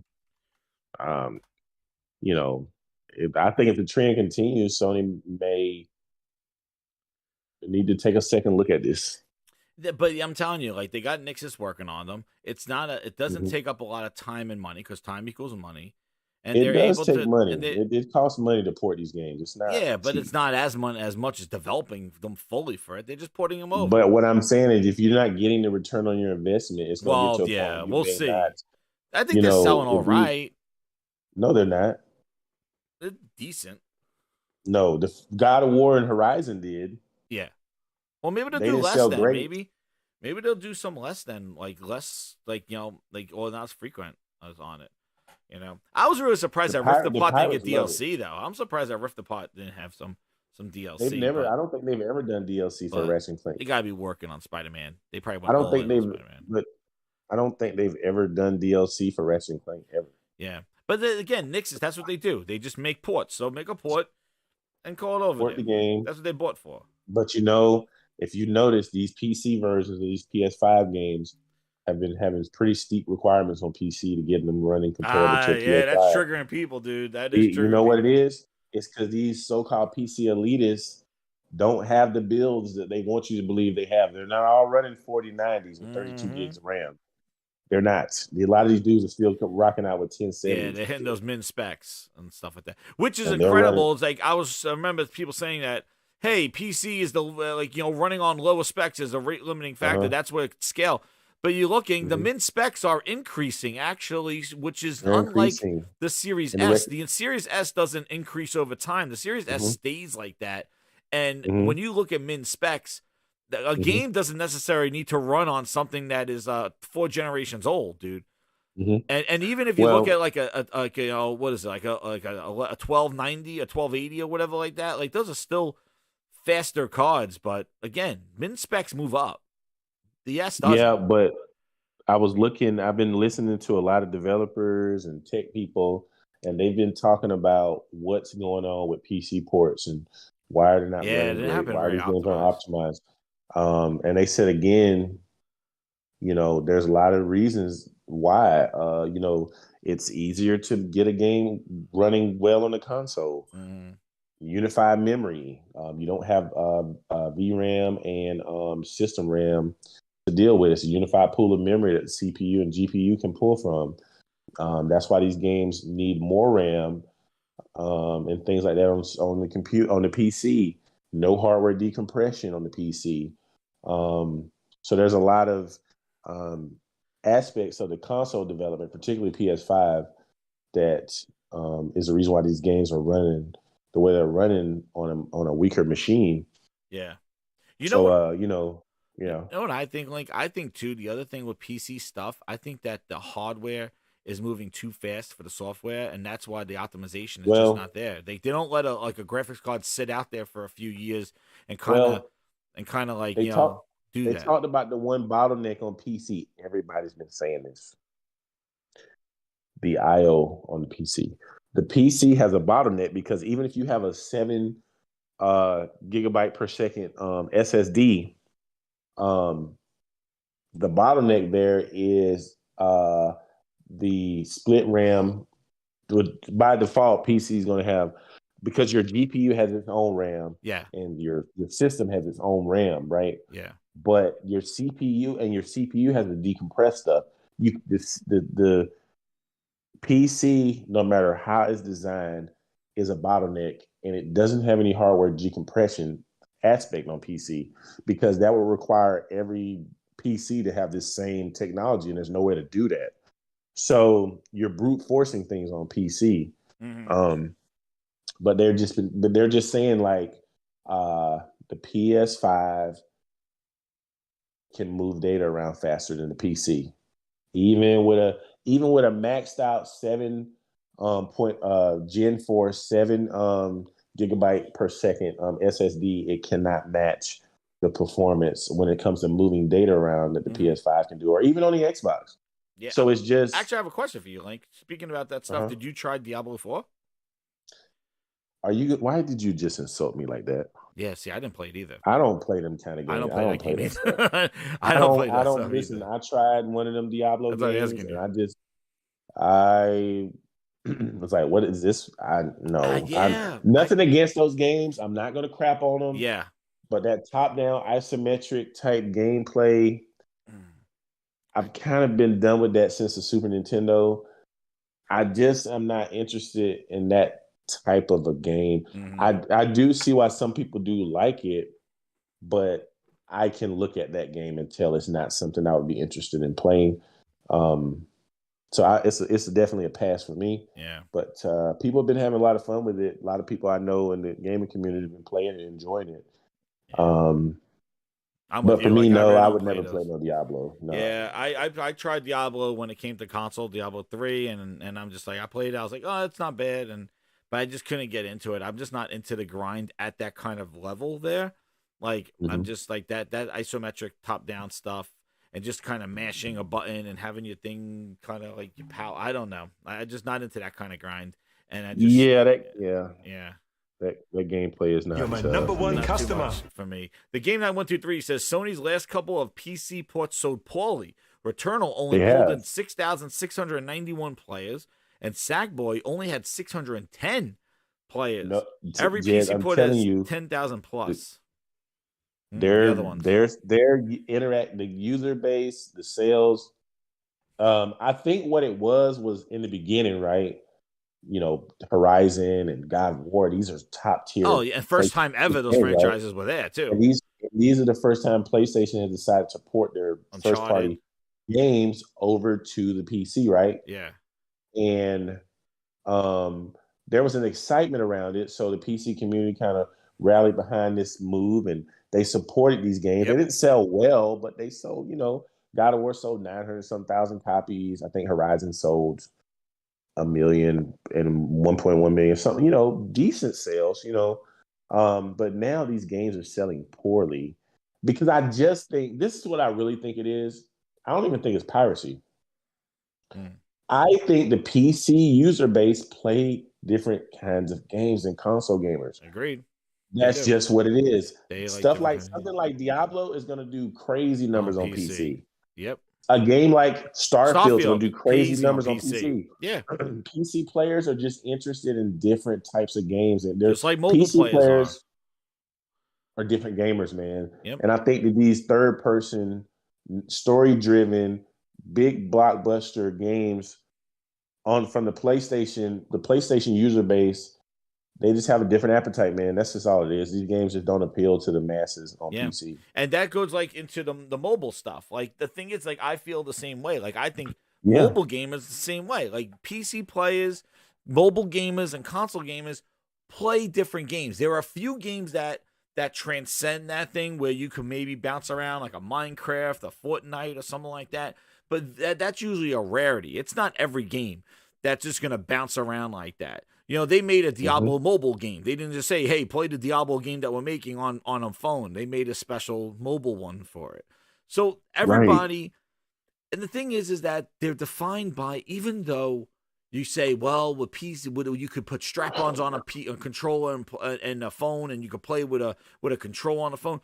There's a primary input device for each of those things, which gone is a different type of game that's optimized for that input device.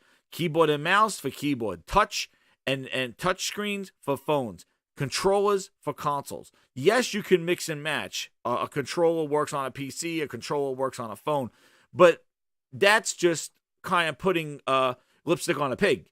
You're not really, the main draw to those platforms is the different user interfaces.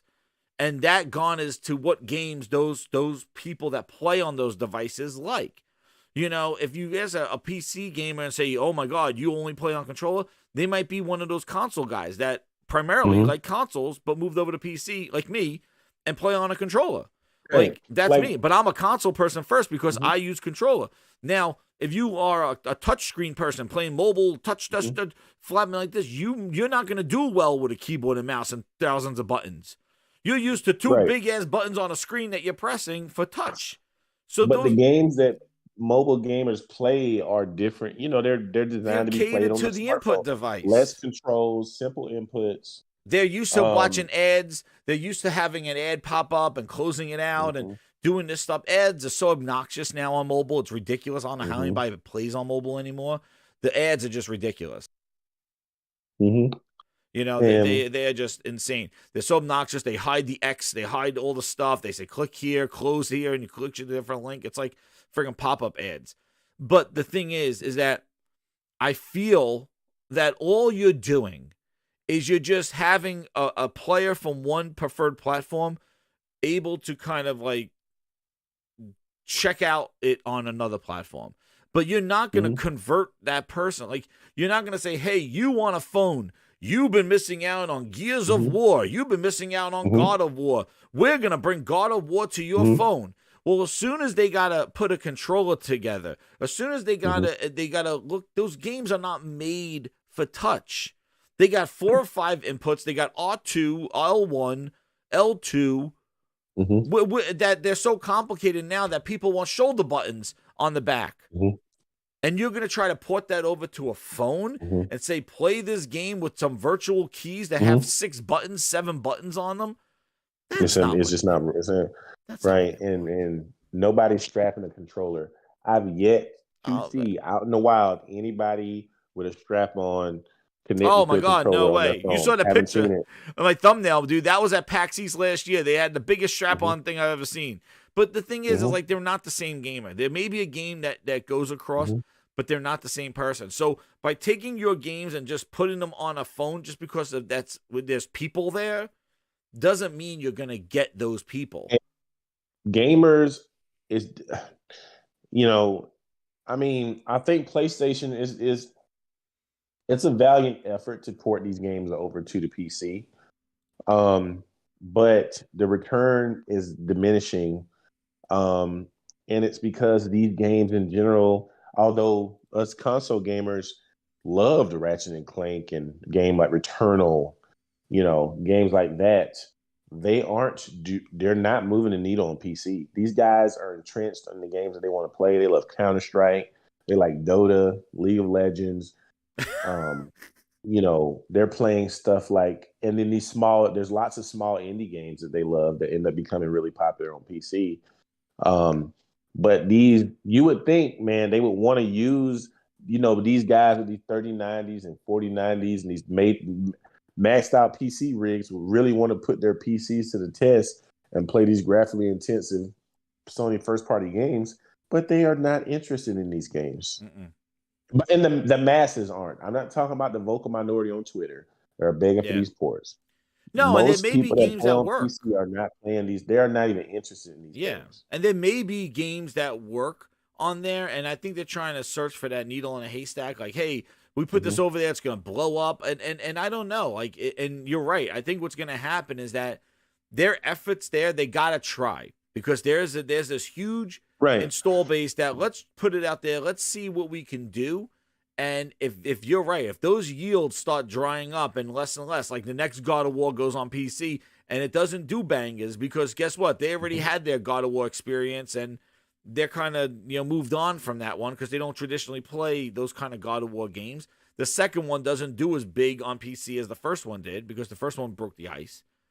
Then maybe they kind of scale that back and go, you know what? Maybe we won't put all of our games on PC after a certain amount of time. Maybe we'll wait and just put the big ones, like a Spider-Man or something like that, on PC, and we'll just hold off on like the Ratchet and Clanks and the Returnals and all that other stuff.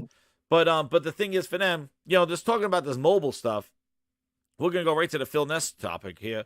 With Microsoft plans mobile games app store to rival Apple and Google.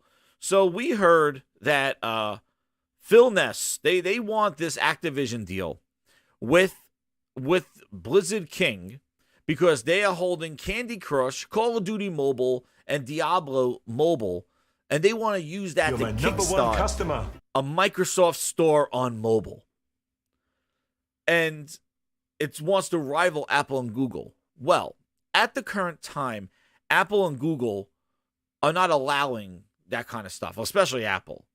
And there's supposedly going to be a decision made by the EU that may happen early next year around March that's going to allow other companies to put their digital storefronts on the phone and let Apple and Google be the overseers of them.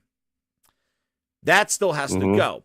Microsoft is... Wait. Say that again, Jez. So the EU is waiting right now to make a decision whether Apple and Google should allow other companies to put an app store on their phones. Well, EU's already ruled on Apple, and that I'm pretty sure. There's a decision that needs to be made. EU didn't come out with a decision yet. They're anticipating that they're going to say yes, and Microsoft wants to be prepared for this, that when they allow other companies to put a storefront on the store, Microsoft wants to be there with Activision stuff, with these games, which again, we'll talk about that, because I got to talk about that.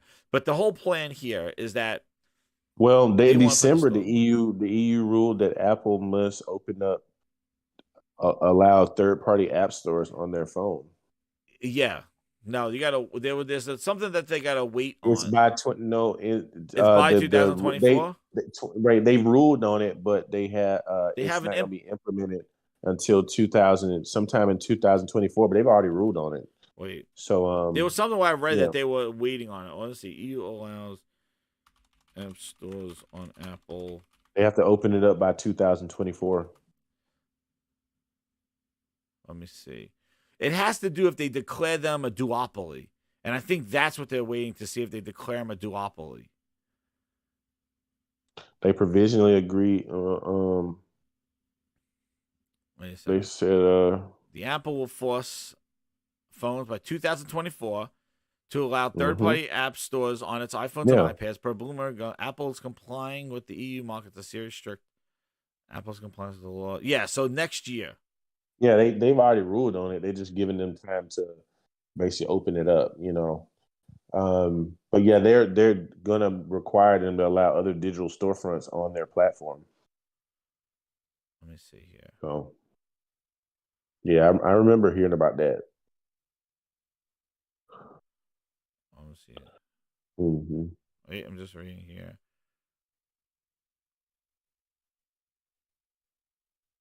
In March, looking into Apple.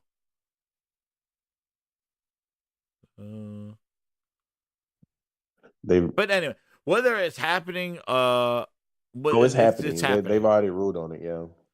But specifically for Apple, I thought for Google as well. But Google does allow. I don't know anything about Google. I'm sure if this is going to be across the board. Google allows Samsung. But see, this is the thing. But see, the thing is, Google is an open platform. Yeah, because they have the Samsung. They don't restrict you from installing apps from other app stores. So you can even with the iPhone, you can't side can't do load apps. anything. You have to Yeah. install apps from their app store. Google's open platform; they allow you to do whatever. Yeah. So I'm sure that they wouldn't have to issue a mandate for Google since they're already an open platform. Yeah. They got to conform. So the EU has threatened to fine companies up to 20% of its annual global revenue for repeat violation of the DMA, which can result $80 billion for Apple. Companies are required to conform by 2024.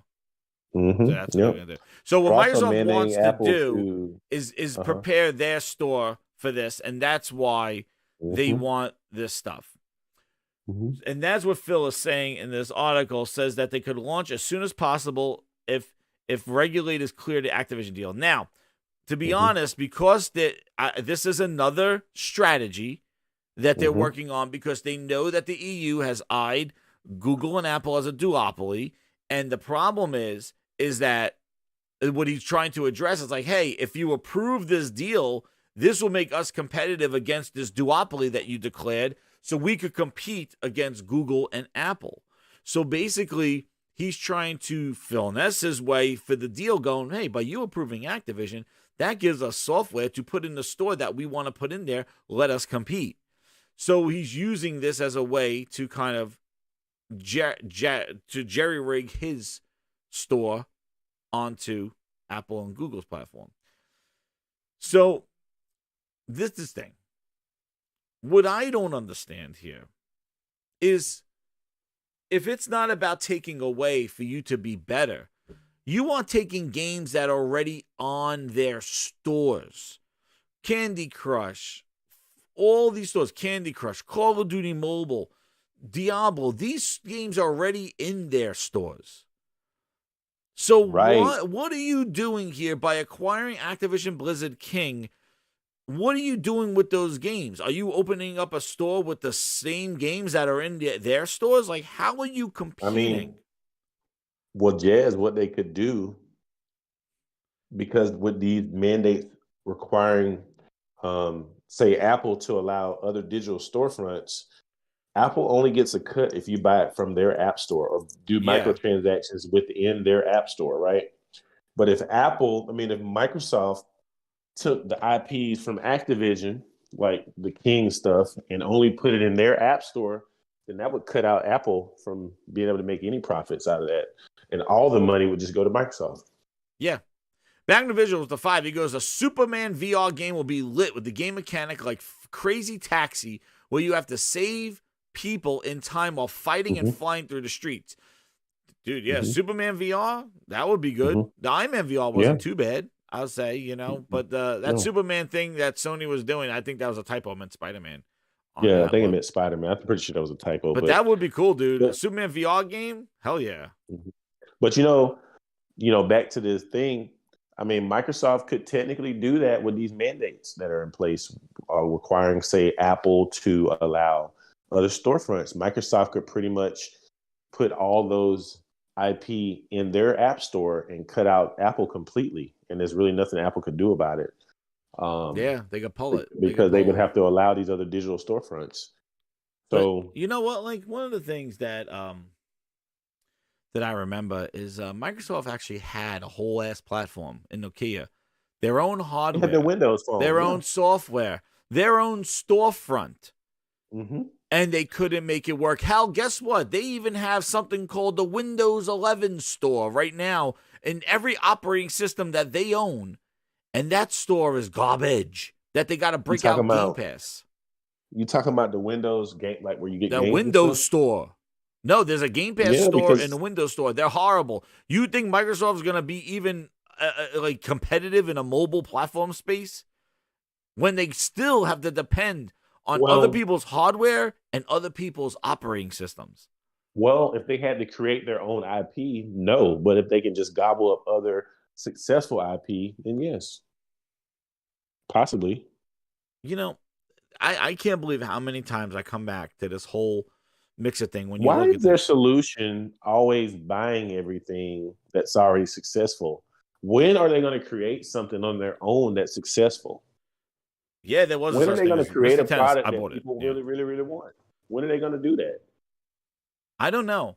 But you know what? They have a history of doing this stuff because if you look, and I always say it, look what they did with Mixer. They did not create their own talent in Mixer. Nope. Instead, they said, hey, who are the biggest streamers on Twitch? Let's buy them and have them stream on Mixer. Wasn't it Beam before that? Didn't they buy it? Well, that was before they bought. Yeah, they didn't make their own streaming service. They bought Beam, who was there, and they made it Mixer. So they bought that to compete with Twitch and YouTube. And they gave up. How long did it take before they gave up on it? They gave up on it very fast. They tried to create unique content with people. They fired them. They laid them all off. And then October of that year, they said, they just said, who are the biggest people on Twitch? They bought them to stream on their platform. And in 6 months, they shut the whole thing down. They didn't even give it a chance to even really see if it was going to take off before they just shut it down. 6 months is not enough time to know if your platform is going to take off. They shut it down, dude. They shut it down, and then they did the same thing with Windows Phone. They bought Nokia. They had a whole partnership with Nokia making hardware. The developers, they did not yeah, where is it? Windows. You want to see They this? couldn't get developers to make the most popular apps on their platform, like Twitter, Instagram. Yep. You know? YouTube. They couldn't get these developers to make apps for their platform. Which, therefore, I mean, if you can't get the popular apps on your platform, people are not going to buy your phone. Yep. If Exactly. they can't use the essential apps that they use on a daily basis on your platform, they're not going to paid- buy. I had a Windows phone. I had a Windows Phone too. I had the Nokia 1650. I didn't buy it now. My work provided it for me. And yeah, it was dog shit because I couldn't get none of the apps that I wanted to use on it. So yeah, it had a whole compatibility stuff. Here it is, right? So like you had a platform, you had an operating system, you had Windows Phone was discontinued and developed for this. All right. It was a successor to Windows Mobile and the Zune. It was launched in October 2010 and then discontinued. The final release was October. They gave it 5 years. And here it is. Partnership with Nokia. On February 11, 2011, at a press event, Steve Ballmer and Nokia, Stephen Elop, remember him, announced a partnership between their companies, which Windows Phone became the primary smartphone operating system for Nokia, replacing their own Symbian. So Nokia had Symbian at the time. It was a new global ecosystem, suggesting competition with Android and iOS in the words, "It's now a 3-horse race." Elop stated the reason for choosing Windows Phone over Android was the single most word is differentiation. Android environment late, blah, blah, blah, blah, blah. Paired with the integration, Microsoft services with Nokia's own services. Specifically, Bing would power search for Nokia devices. Nokia Maps will be introduced with Bing Maps. And Nokia's Ovi store will be the Windows Phone store. This is what they did. They announced the Lumia 900. 610 is the one I had. The 900 was the first one.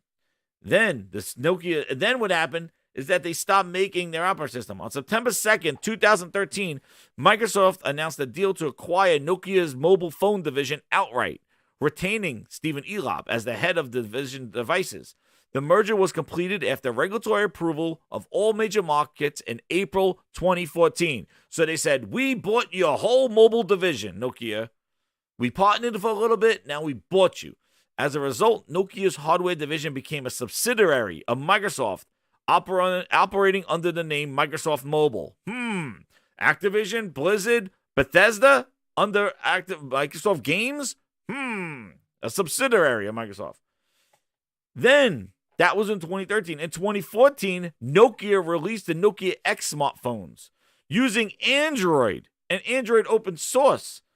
Google software was not included in the competing applications and services because Microsoft could not get apps in their app store. So they went and just said, no, make an Android phone, basically. They bought them for a year later to just say, you're going to make an Android phone. Insane. They put Cortana on it instead of Siri and Google Now. And then Windows 10. With diminishing interest and application development for the platform, Microsoft discontinued active development of the Windows 10 Mobile in 2017 And the platform was declared end of life in 2020 because they went globally. US, they ended it earlier. And you know what happened to Nokia? They spit them, they chewed them up and spit them out. They tried this already. They tried this all already. They're just trying it another way. They did all this already. They tried to compete against Apple and Google.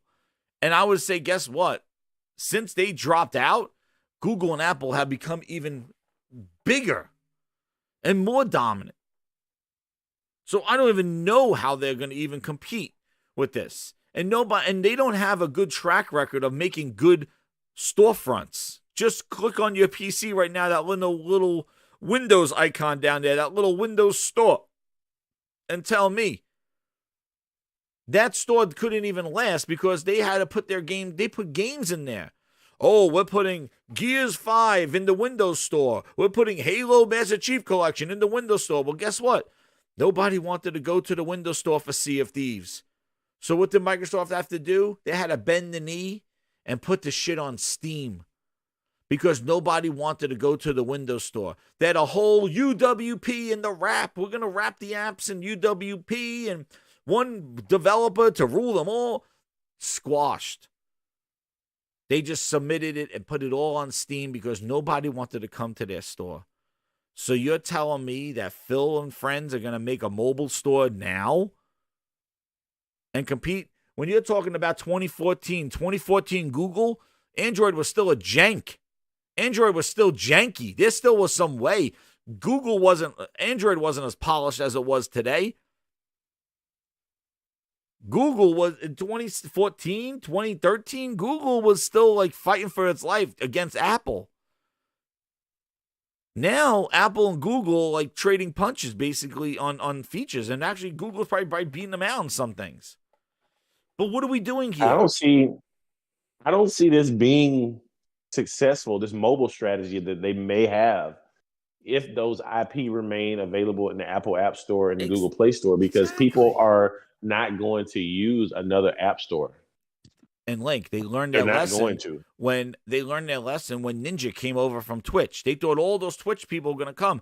No, man, they just found another Ninja on Twitch. They stayed there because they had all their emotes and all their other stuff on Twitch platform. They didn't say, hey, you know what? I'm not going to do Twitch anymore. I'm going to do Mixer, and I'm going to follow Ninja on Mixer and have to buy Embers and all this other stuff. No, man.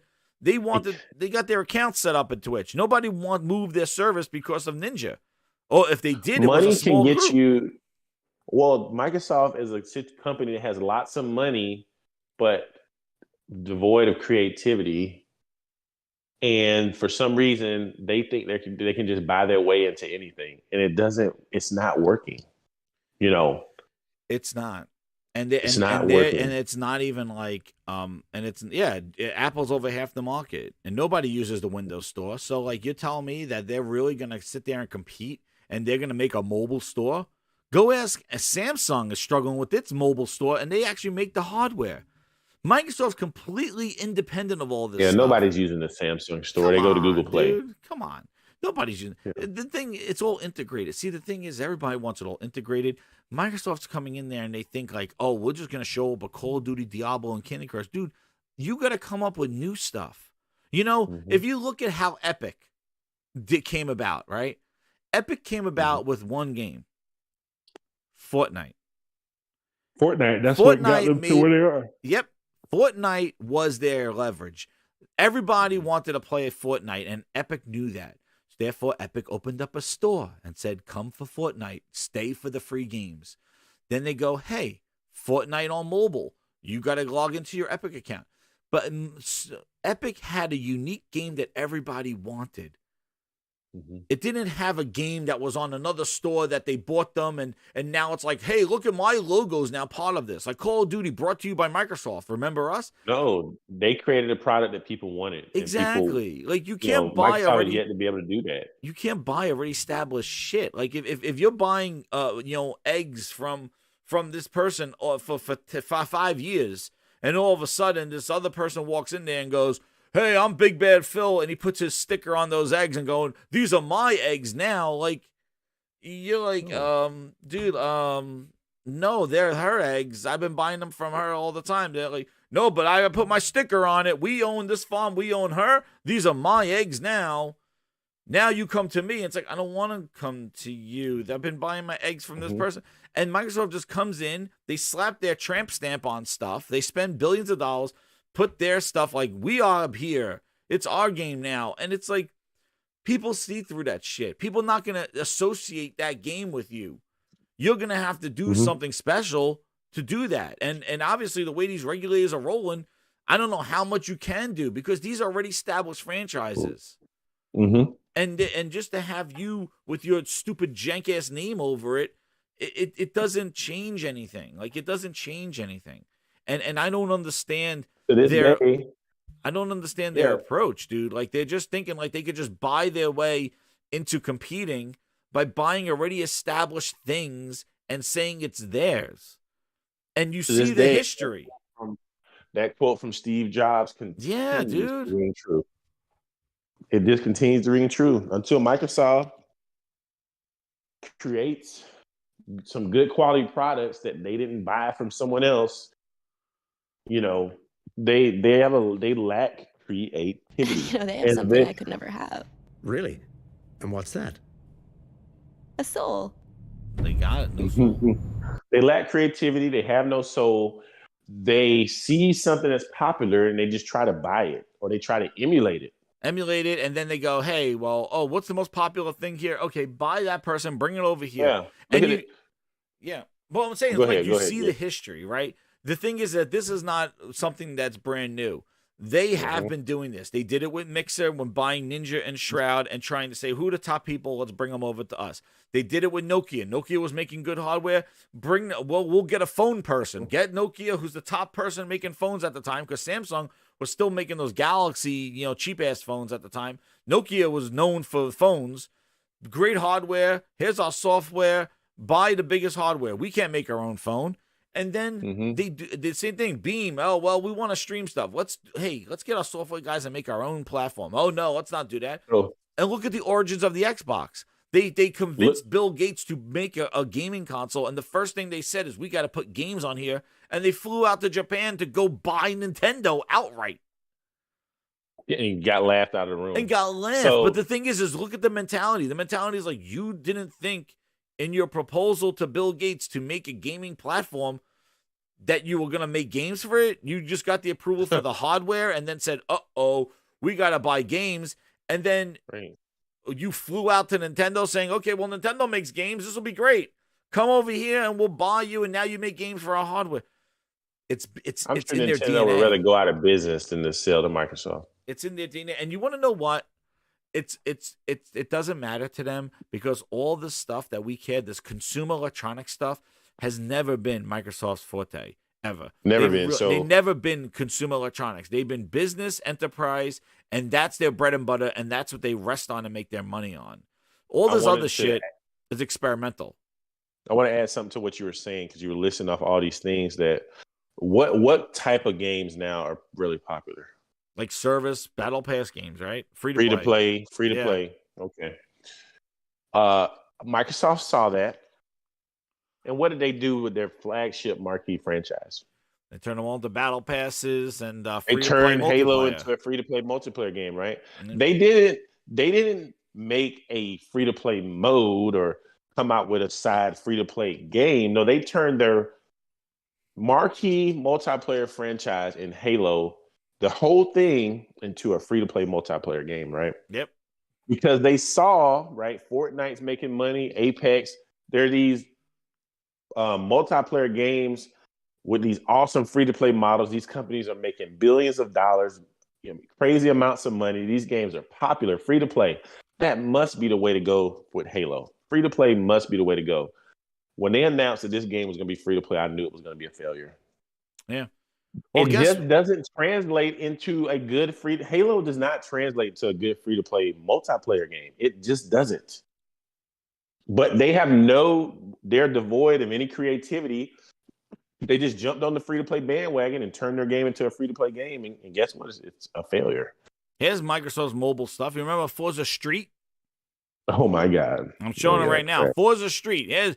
We're mobile. Let us compete. There you go. Mobile Street. Let's see how that mobile game went on iOS everywhere. Where was it? Let's see. Forza Street for iOS and Android is shutting down this spring. Wow. Ahead of the servers going offline. Oh, I got Gears Pop next. Ahead of the servers going offline, you will not be able to play the game. Forza Street update also adds support for 12 weeks of Spotlight in January 17th featuring rare and epic cars. And it goes here.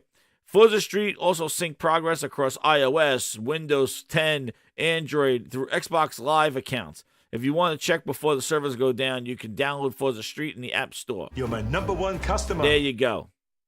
They shut it down. Then we look up Gears Pop. Another one. Let us compete, right? They said Gears Pop closure.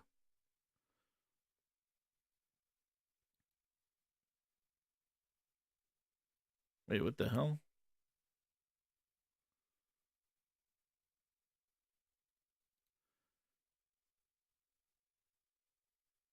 The Coalition and Meditonic recently announced that they'll close Gears Pop on all devices on April 26, 2021. After this date, no longer be able to play the game and access in-game items such as crystals. The ability to purchase in-game items has already been removed from the store. Dude, they didn't just stop supporting the game. They shut it down and said you can no longer play these games. Well, that's any service game, and once they shut the whole goddamn thing down. You know what Microsoft delisted. Said? They said without this Activision deal, their efforts would not be successful on mobile, and they won't be able to compete. You want to know why? They said this in those court filings. Because everything that they're putting on mobile is failing. Yep. Gears Pop has shut down after developers said supporting the game is unfeasible. A limited amount of money from Microsoft. What do you mean unfeasible? The game lasted 2 years. A blog post said thank you. It says the reason for the cease of operation is the fact that maintaining the servers as well as developing content for the game wasn't possible with the logistics Meditonic was working with at the time. The blog post says thank you Gears for Gears Pop website. There are a number of things going into maintaining a game beyond keeping servers active. Addressing issues, developing content, and providing support are critical in keeping the game running. Unfortunately, it's no longer feasible. It's a shame that they have to do this. And sure, it'll last a few months. Why is it no longer feasible? I don't know. Ask the $1 trillion company why it's no longer feasible. Because it's not feasible because it's not bringing in any money. So you can't justify continuing to keep servers running and content going for a game that nobody's supporting. There you go. Nobody's playing it and they're not spending money. And they don't just need to play the game. They have to spend money in the game. Exactly. That's how mobile model works. They don't get any money just because you downloaded it. You gotta spend money. You gotta buy microtransactions. Guess how long they lasted for Gears Pop? How long? 2 years? 2 years. Launched in 2019, closed 2021. How's that? Same thing with Forza Streets, 2 years. Damn. Because this service market is very fickle. It's very fickle. And you gotta hit very while it's hot. If it doesn't hit, if your game doesn't become really popular, there's no way to justify continuing to spend money to keep it going because you have to maintain these servers and continue to have content for the players that are playing the game and spending money. And it's just not the money's not coming in. If they were making money on it, they would keep doing it. Oh hell yeah! And that's what they were banking on. They said, "Hey, Pop is popular. Those Pop dolls and Gears is all popular franchises. So put them together." And they turned it into a microtransaction fest. But Microsoft can lose money in perpetuity. And then what they say, Microsoft, $2 trillion company, they are our friends. They can continue to they don't care about making money. It's not about making money. It's about players, interaction. Well, it's players buying stuff. Top Shotter with the 5. He goes, the deal is going through. Look at the major shareholders that own Microsoft are the same ones that own EBK. They are just transferring the funds. Yeah, man. Everybody's like, this is better for us. That has nothing to do with these regulatory bodies that can block this. Regulatory bodies are not. They're there because it's going to be their ass if this thing definitely disrupts everything, And it's just, I just find that it's people like, well, they joke, well, it's not natural and all this. dude, you could go buy something and make it your own, but the way they're doing it is they are just being a sleaze with this whole thing. And they remind me of Neo in The Matrix Reloaded, where he meets the architect. And the architect's like, you're the fourth Neo that came through here. Like, there's been so many ones. Here are all the TV screens. And he looks and he's like, what? He's like, yep, you came in here and said this and stuff. Choose the right door, choose the left door. And I feel like Microsoft is like Neo. They're coming up here and it's like you're sitting in, like, you tried this before, dude. It didn't work. All right, we're doing it this way now. It doesn't work. You'll want to know why? Because you don't have the soul to make it work. You are just throwing shit at the fence. You don't have a plan. You should be sitting down, strategizing with Bethesda to make sure that, like, we have it to see what the $70 billion has been worth. And what I have to say is, like, there's $70 billion for Bethesda. If they never bought Bethesda, what would they be right now? Where's their first party at?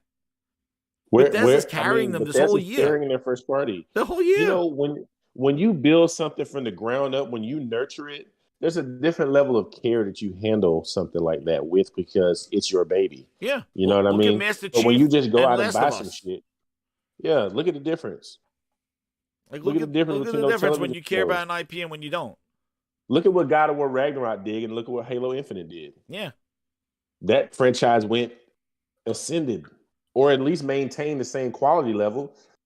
Halo didn't do that. It went backwards.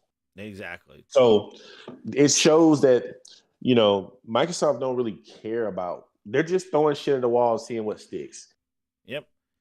I got some other They things don't care about their You know IP, what? yeah. So I wanna definitely get to what grinds the VIP gears here. We're gonna skip over. I didn't know if I'm gonna get to all of them. You know, the biggest publisher for Sony. I'll show that chart probably in a grinds bite, and maybe some other things with the Call of Duty exclusivity. But again, it was kind of light this week. Like, it's been kind of light. Like, it's just like this Activision stuff. But the big thing was the mobile stuff.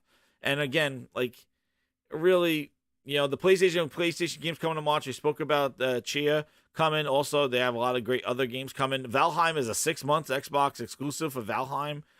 They said that in a tweet as well. Square Enix says that it's going to continue its PlayStation exclusivity. So, you know, people can point to that saying exclusives are bad, but Microsoft exclusives and whatever the hell they're talking about with all that trash on that stuff. But you know what? Let's hear from the VIPs, the members of the Grindhouse. Hit that like button, Grinders.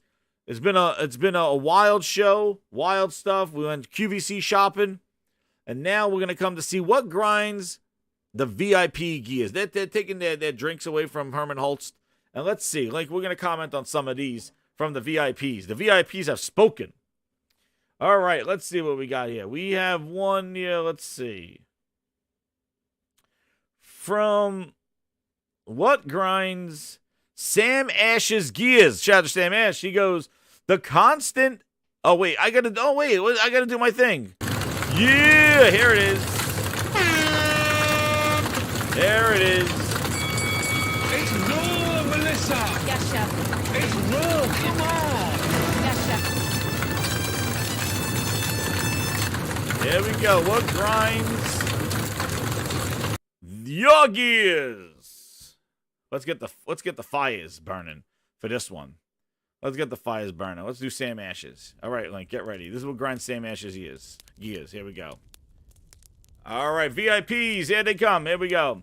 Sam Ash goes. The constant overhyping of games we haven't yet to see by Xbox fanboys coming to the series consoles.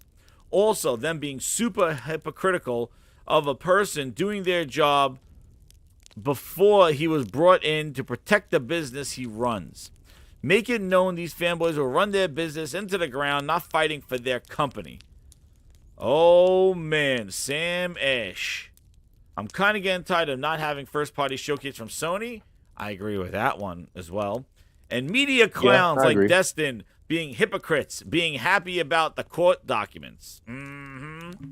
I agree with that one as well, dude. He's definitely been a clown with these court documents. He did a video every other day on these stupid court documents. I'm kind of done with that whole thing. But, you know, I definitely think there needs to be a first-party showcase, and I'm going to say, you know, comment. I got a couple of those comments about this first-party showcase.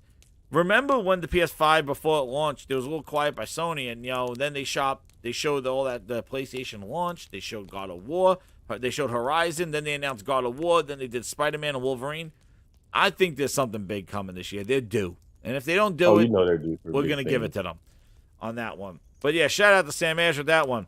We got Grinder here. JC 2013 VIP Grinder goes, Xbox say the documents Microsoft has to fork over to the FTC, and I think if karma isn't the same as the documents Sony had to fork over to Microsoft. That grinds JC's gears. You know what? Yeah, so those documents that Microsoft has to do is basically documents about their business. And even the offer they offered Sony, all redacted. But they were cheered in the streets when Microsoft and Sony had to show their exclusive deals, right, Link? Right. Oh, but Microsoft still hasn't provided to the FTC their documents on showing what the hell they plan on doing with the company. That definitely grinds some gears right there. Shout out to JC. Absolutely. I agree with that one. Let's see what we got here, too. Let's see. The Tool Man, 55, the tools are here. He says, toxicity in console gaming is getting out of control. I agree, man. I don't know. Well, Twitter is a friggin' shit show, dude. Yeah, but one side's a little bit more extreme than the other right now. Right now with this ABK crap. Oh my god, I'm so sick of it. The thing is, you know what's crazy is that typically there's a lot of console warring. There's a lot of like back and forth in the beginning of a generation, and then it kind of evens itself out because everybody just kind of gets both of them, and both of them are giving games. I think the problem, though, is that last generation, Microsoft really dropped the ball and dropped making games. And at the end of the generation, they basically were saying, like, wait to next gen. And now we're here 3 years into next gen, and they're still saying wait to the showcases, wait to E3, not showing gameplay, progress, delaying games. And I think that the one side is kind of sick of it, but they're withholding their true feelings because they will be labeled as a turncoat and a pony flipper and all this other. And that's what they do, is that they try to control the narrative. They try, and there's a lot of control out there, because if you look, there are tons of Xbox podcasts. These Xbox podcasts. There's tons of Xbox influencers out there that really try to set up as like a call to arms last generation. Like, hey, we're gonna hold this thing down while Xbox gets its stuff together. And unfortunately, they never did. And now there's a lot of frustration there, because I think a lot of them want to grind their gears. Because as a real Xbox fan, if you're a true Xbox fan, that's how I look at it as. This stuff is not flying. This is not what you signed up for. This is not what you want.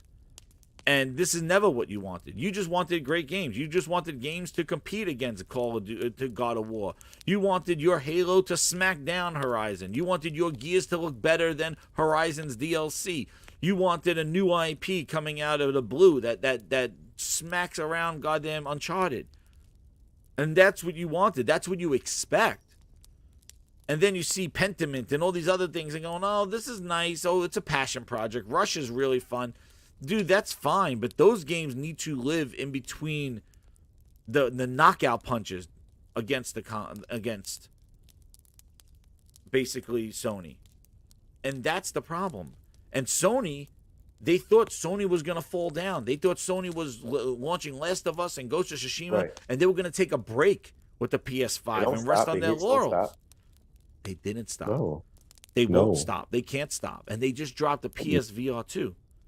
With a whole shit ton of games. With softwares, with games. So not only are they dropping games on PlayStation, they're dropping games on their peripheral. Microsoft can't even get games out for the console. I know. And that frustration. These games, there's nothing wrong with a Hi-Fi Rush or a Pencil. No, it's fine. Let them come out. Those games are side dishes. There's no main course. And the spotlight gets put on those games because there's nothing that's really showcasing what this hardware can do. Exactly. So therefore, they have to hype up these small games because they have nothing else. And especially, Link, when Microsoft promoted their console as the most powerful machine and the most capable machine of the next gen, not to have that software to demonstrate that power is a smack in the face.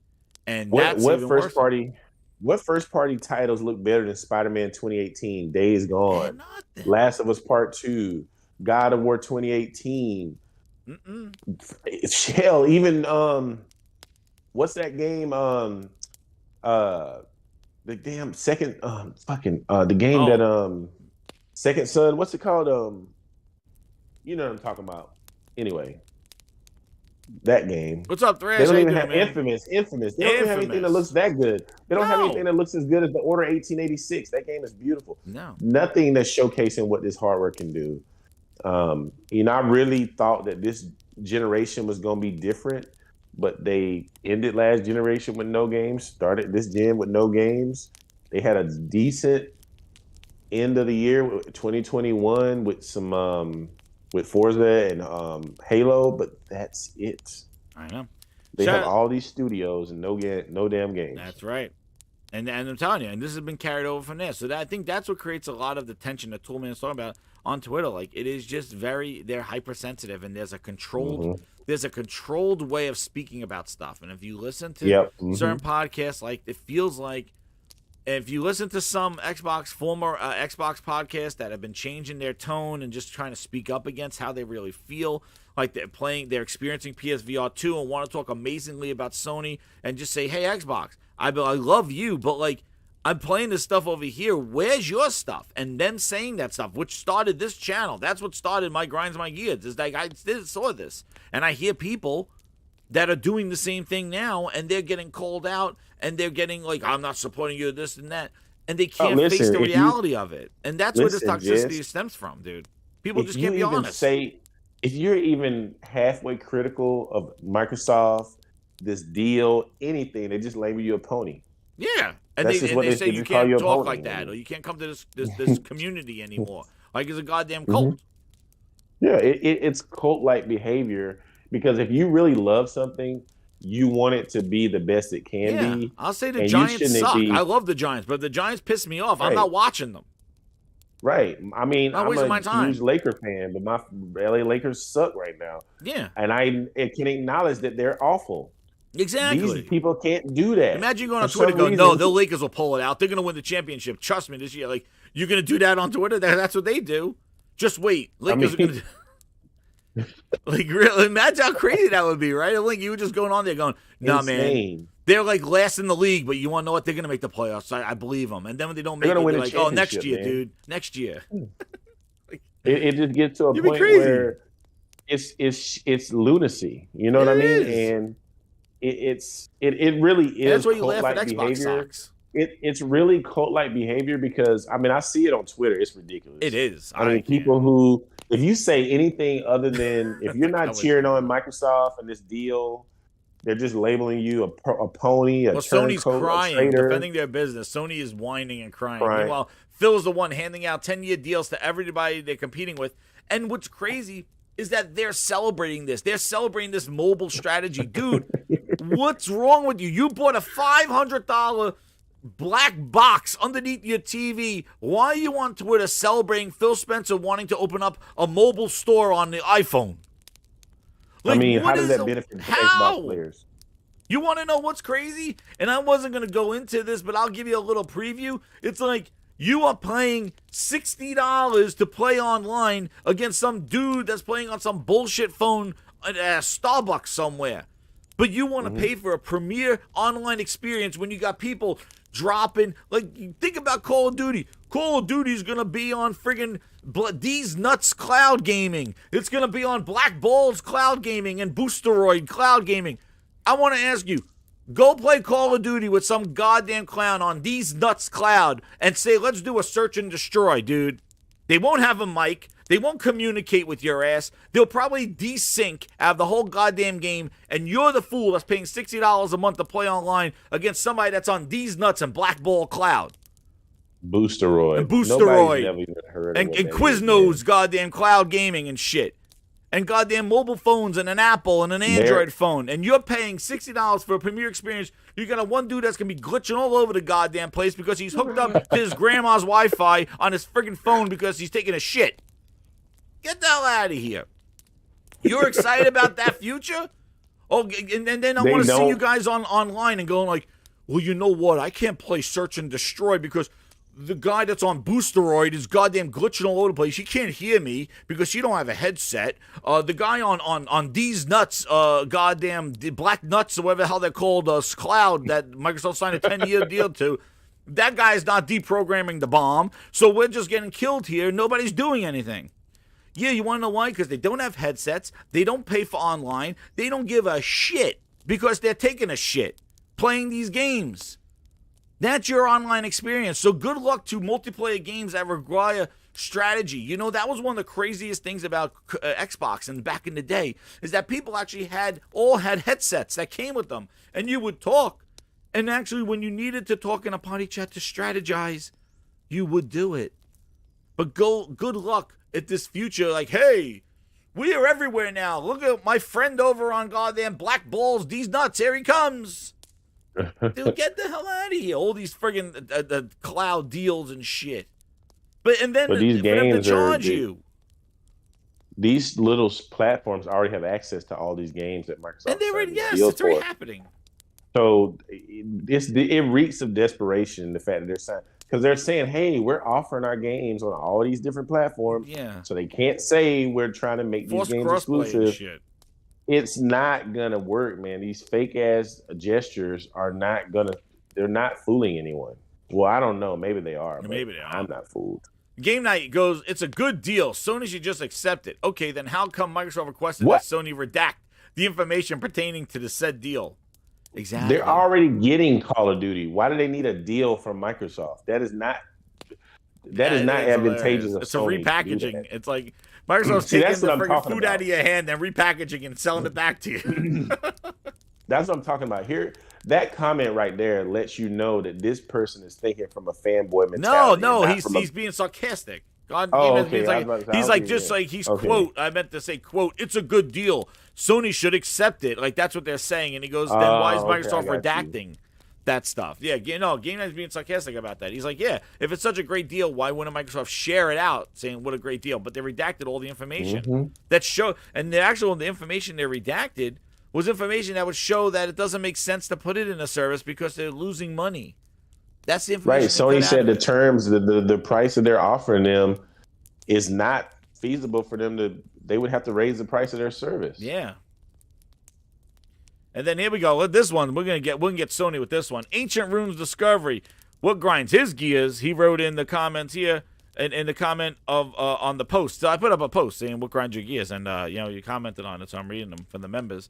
What grinds my gears is the long wait between Sony first-party studios announcing new games. I know it takes time for them to get stuff ready to be shown and not just show a logo trailer, but it's been too long since the last showcase for me. I agree. I agree, but yeah, go ahead, Jez. Well, I think that they have been putting out games. They've done the stuff with the PlayStation and things like that, but I agree. They need to kind of show the next second wave of a roadmap.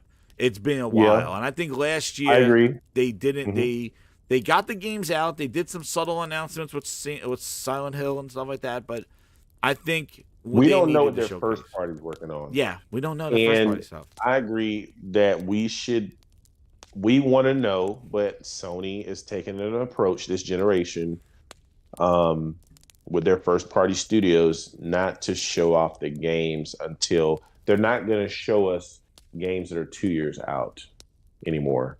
Yeah. And Neil Druckmann even said it.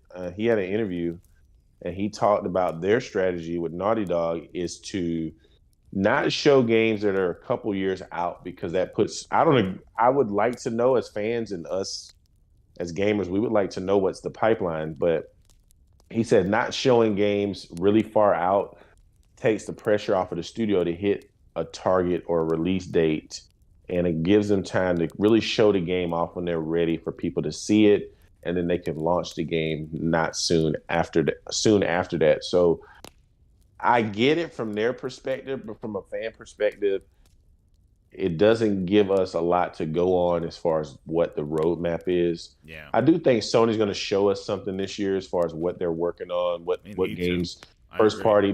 But you know what though? Let's say their first party is sparse. Let's say they only release Spider-Man and Factions this year, first party, right? Mm-hmm. do you see the deals that they've made to get exclusive games and content on their platform? They have a lot of deals and a lot of exclusive games with third party that they're going to be releasing, that they're publishing. So, there may be light on the first party this year, but they're filling in the gap with games like Final Fantasy 16, and stuff like that. So, Silent Hill stuff, yeah. So and that's the thing there, and that's why I said Microsoft really is not doing a lot of those second party deals. They're not doing it to the level of getting a significant game. You know why, Jess? Game Pass. Game Pass. Every deal that they're making going forward is going to be a game that's going to debut in that service. They have really no interest in marketing or signing exclusive deals that they have to sell on their platform. Yeah. Because that, it cost. I mean, to get a big budget AAA game exclusive in Game Pass, those deals are not cheap. No. So Microsoft may not want to spend the money to pony up for those games, for those big time deals to put the game in their service. Yeah. They haven't been doing that. So. Oh no, they haven't. Even last year was definitely was weird with any deals. Like they weren't aggressive with deals for Game Pass at all. But yeah, I think Sony definitely needs to start showing what they're working on. But yeah, the thing is that I would say it's frustrating, it's exciting, but again, they are still releasing games that are only on their platform, that's taking advantage of their platform, that's using the features of their platform. So they are still addressing those concerns. If they weren't, then that would be much more of a serious issue. But I think right now, the fact that they're actually delivering games, they're doing partnerships, they're bringing games that we want to play. Plus, we already know that Spider-Man's coming, which will be huge. But I would like to know also what everybody's working on, because I want to see some PS5 only games. Like, no, I think we're done with the cross-gen. Now we need the second wave, and I agree with that. Then I'm going to combine these two for the last one here. Cyber Dragon and B-Card is legit. What grinds their gears is that, shout out to those VIPs, the games media is being extra critical of Sony games. They touted Elden Ring against Horizon Forbidden West. This year they targeted Forspoken, Stellar Blade, Final Fantasy 16 will be on PS5. Watch how the media attacks those. And then B-Carter is legit goes, what grinds his gears is the blatant dishonesty.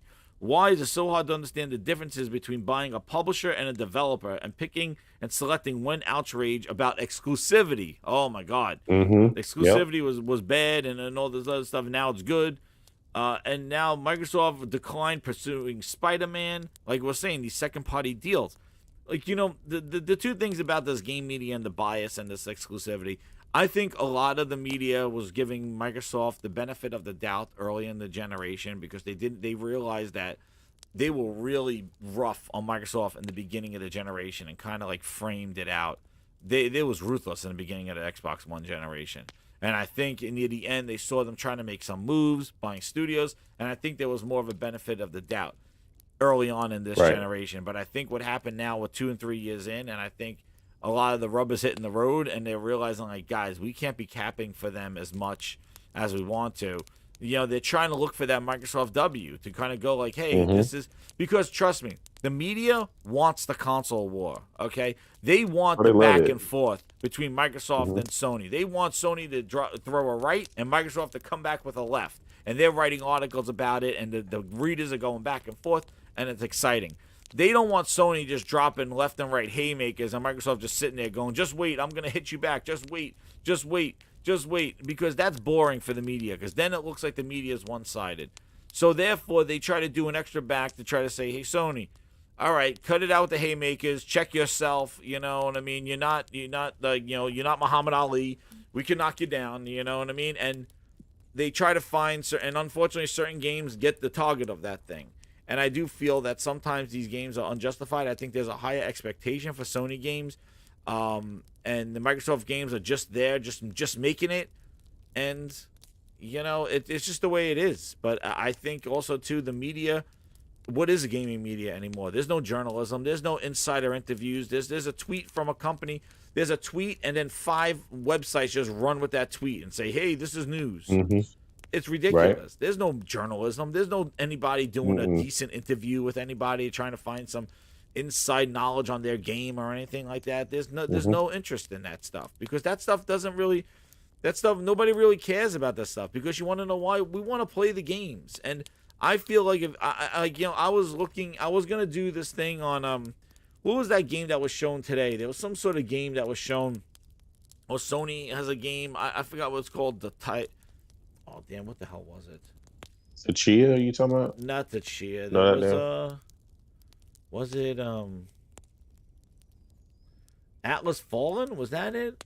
Oh yeah, that's a multi-plat game. Yeah, Atlas Fallen. Like I saw somebody do a reaction to Atlas Fallen, and I look, and it's like a huge article of people talking about the game. I'm like, nah, dude, we're not reacting to words.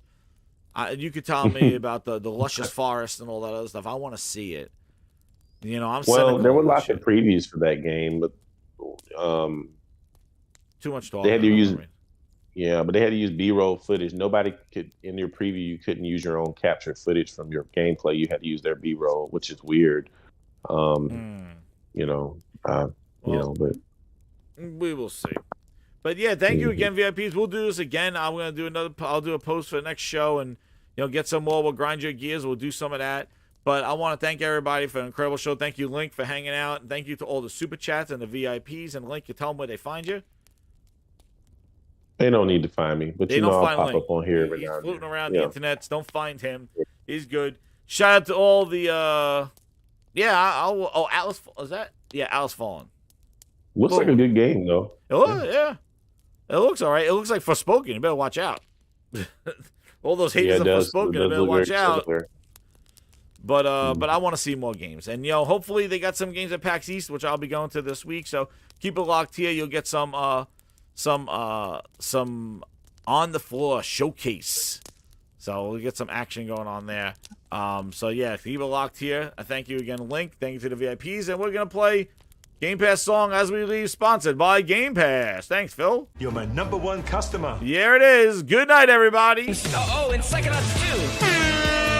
Games are coming fast. 12 minutes and 80s.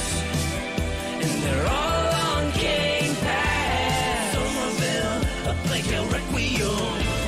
What to play first and what to play last. Star Ratchet 2, Ground, Shroom, and Doom. Cause they're all on Game Pass. Among Us, The Ascent, and more. Good night, everyone. See you at PAX East.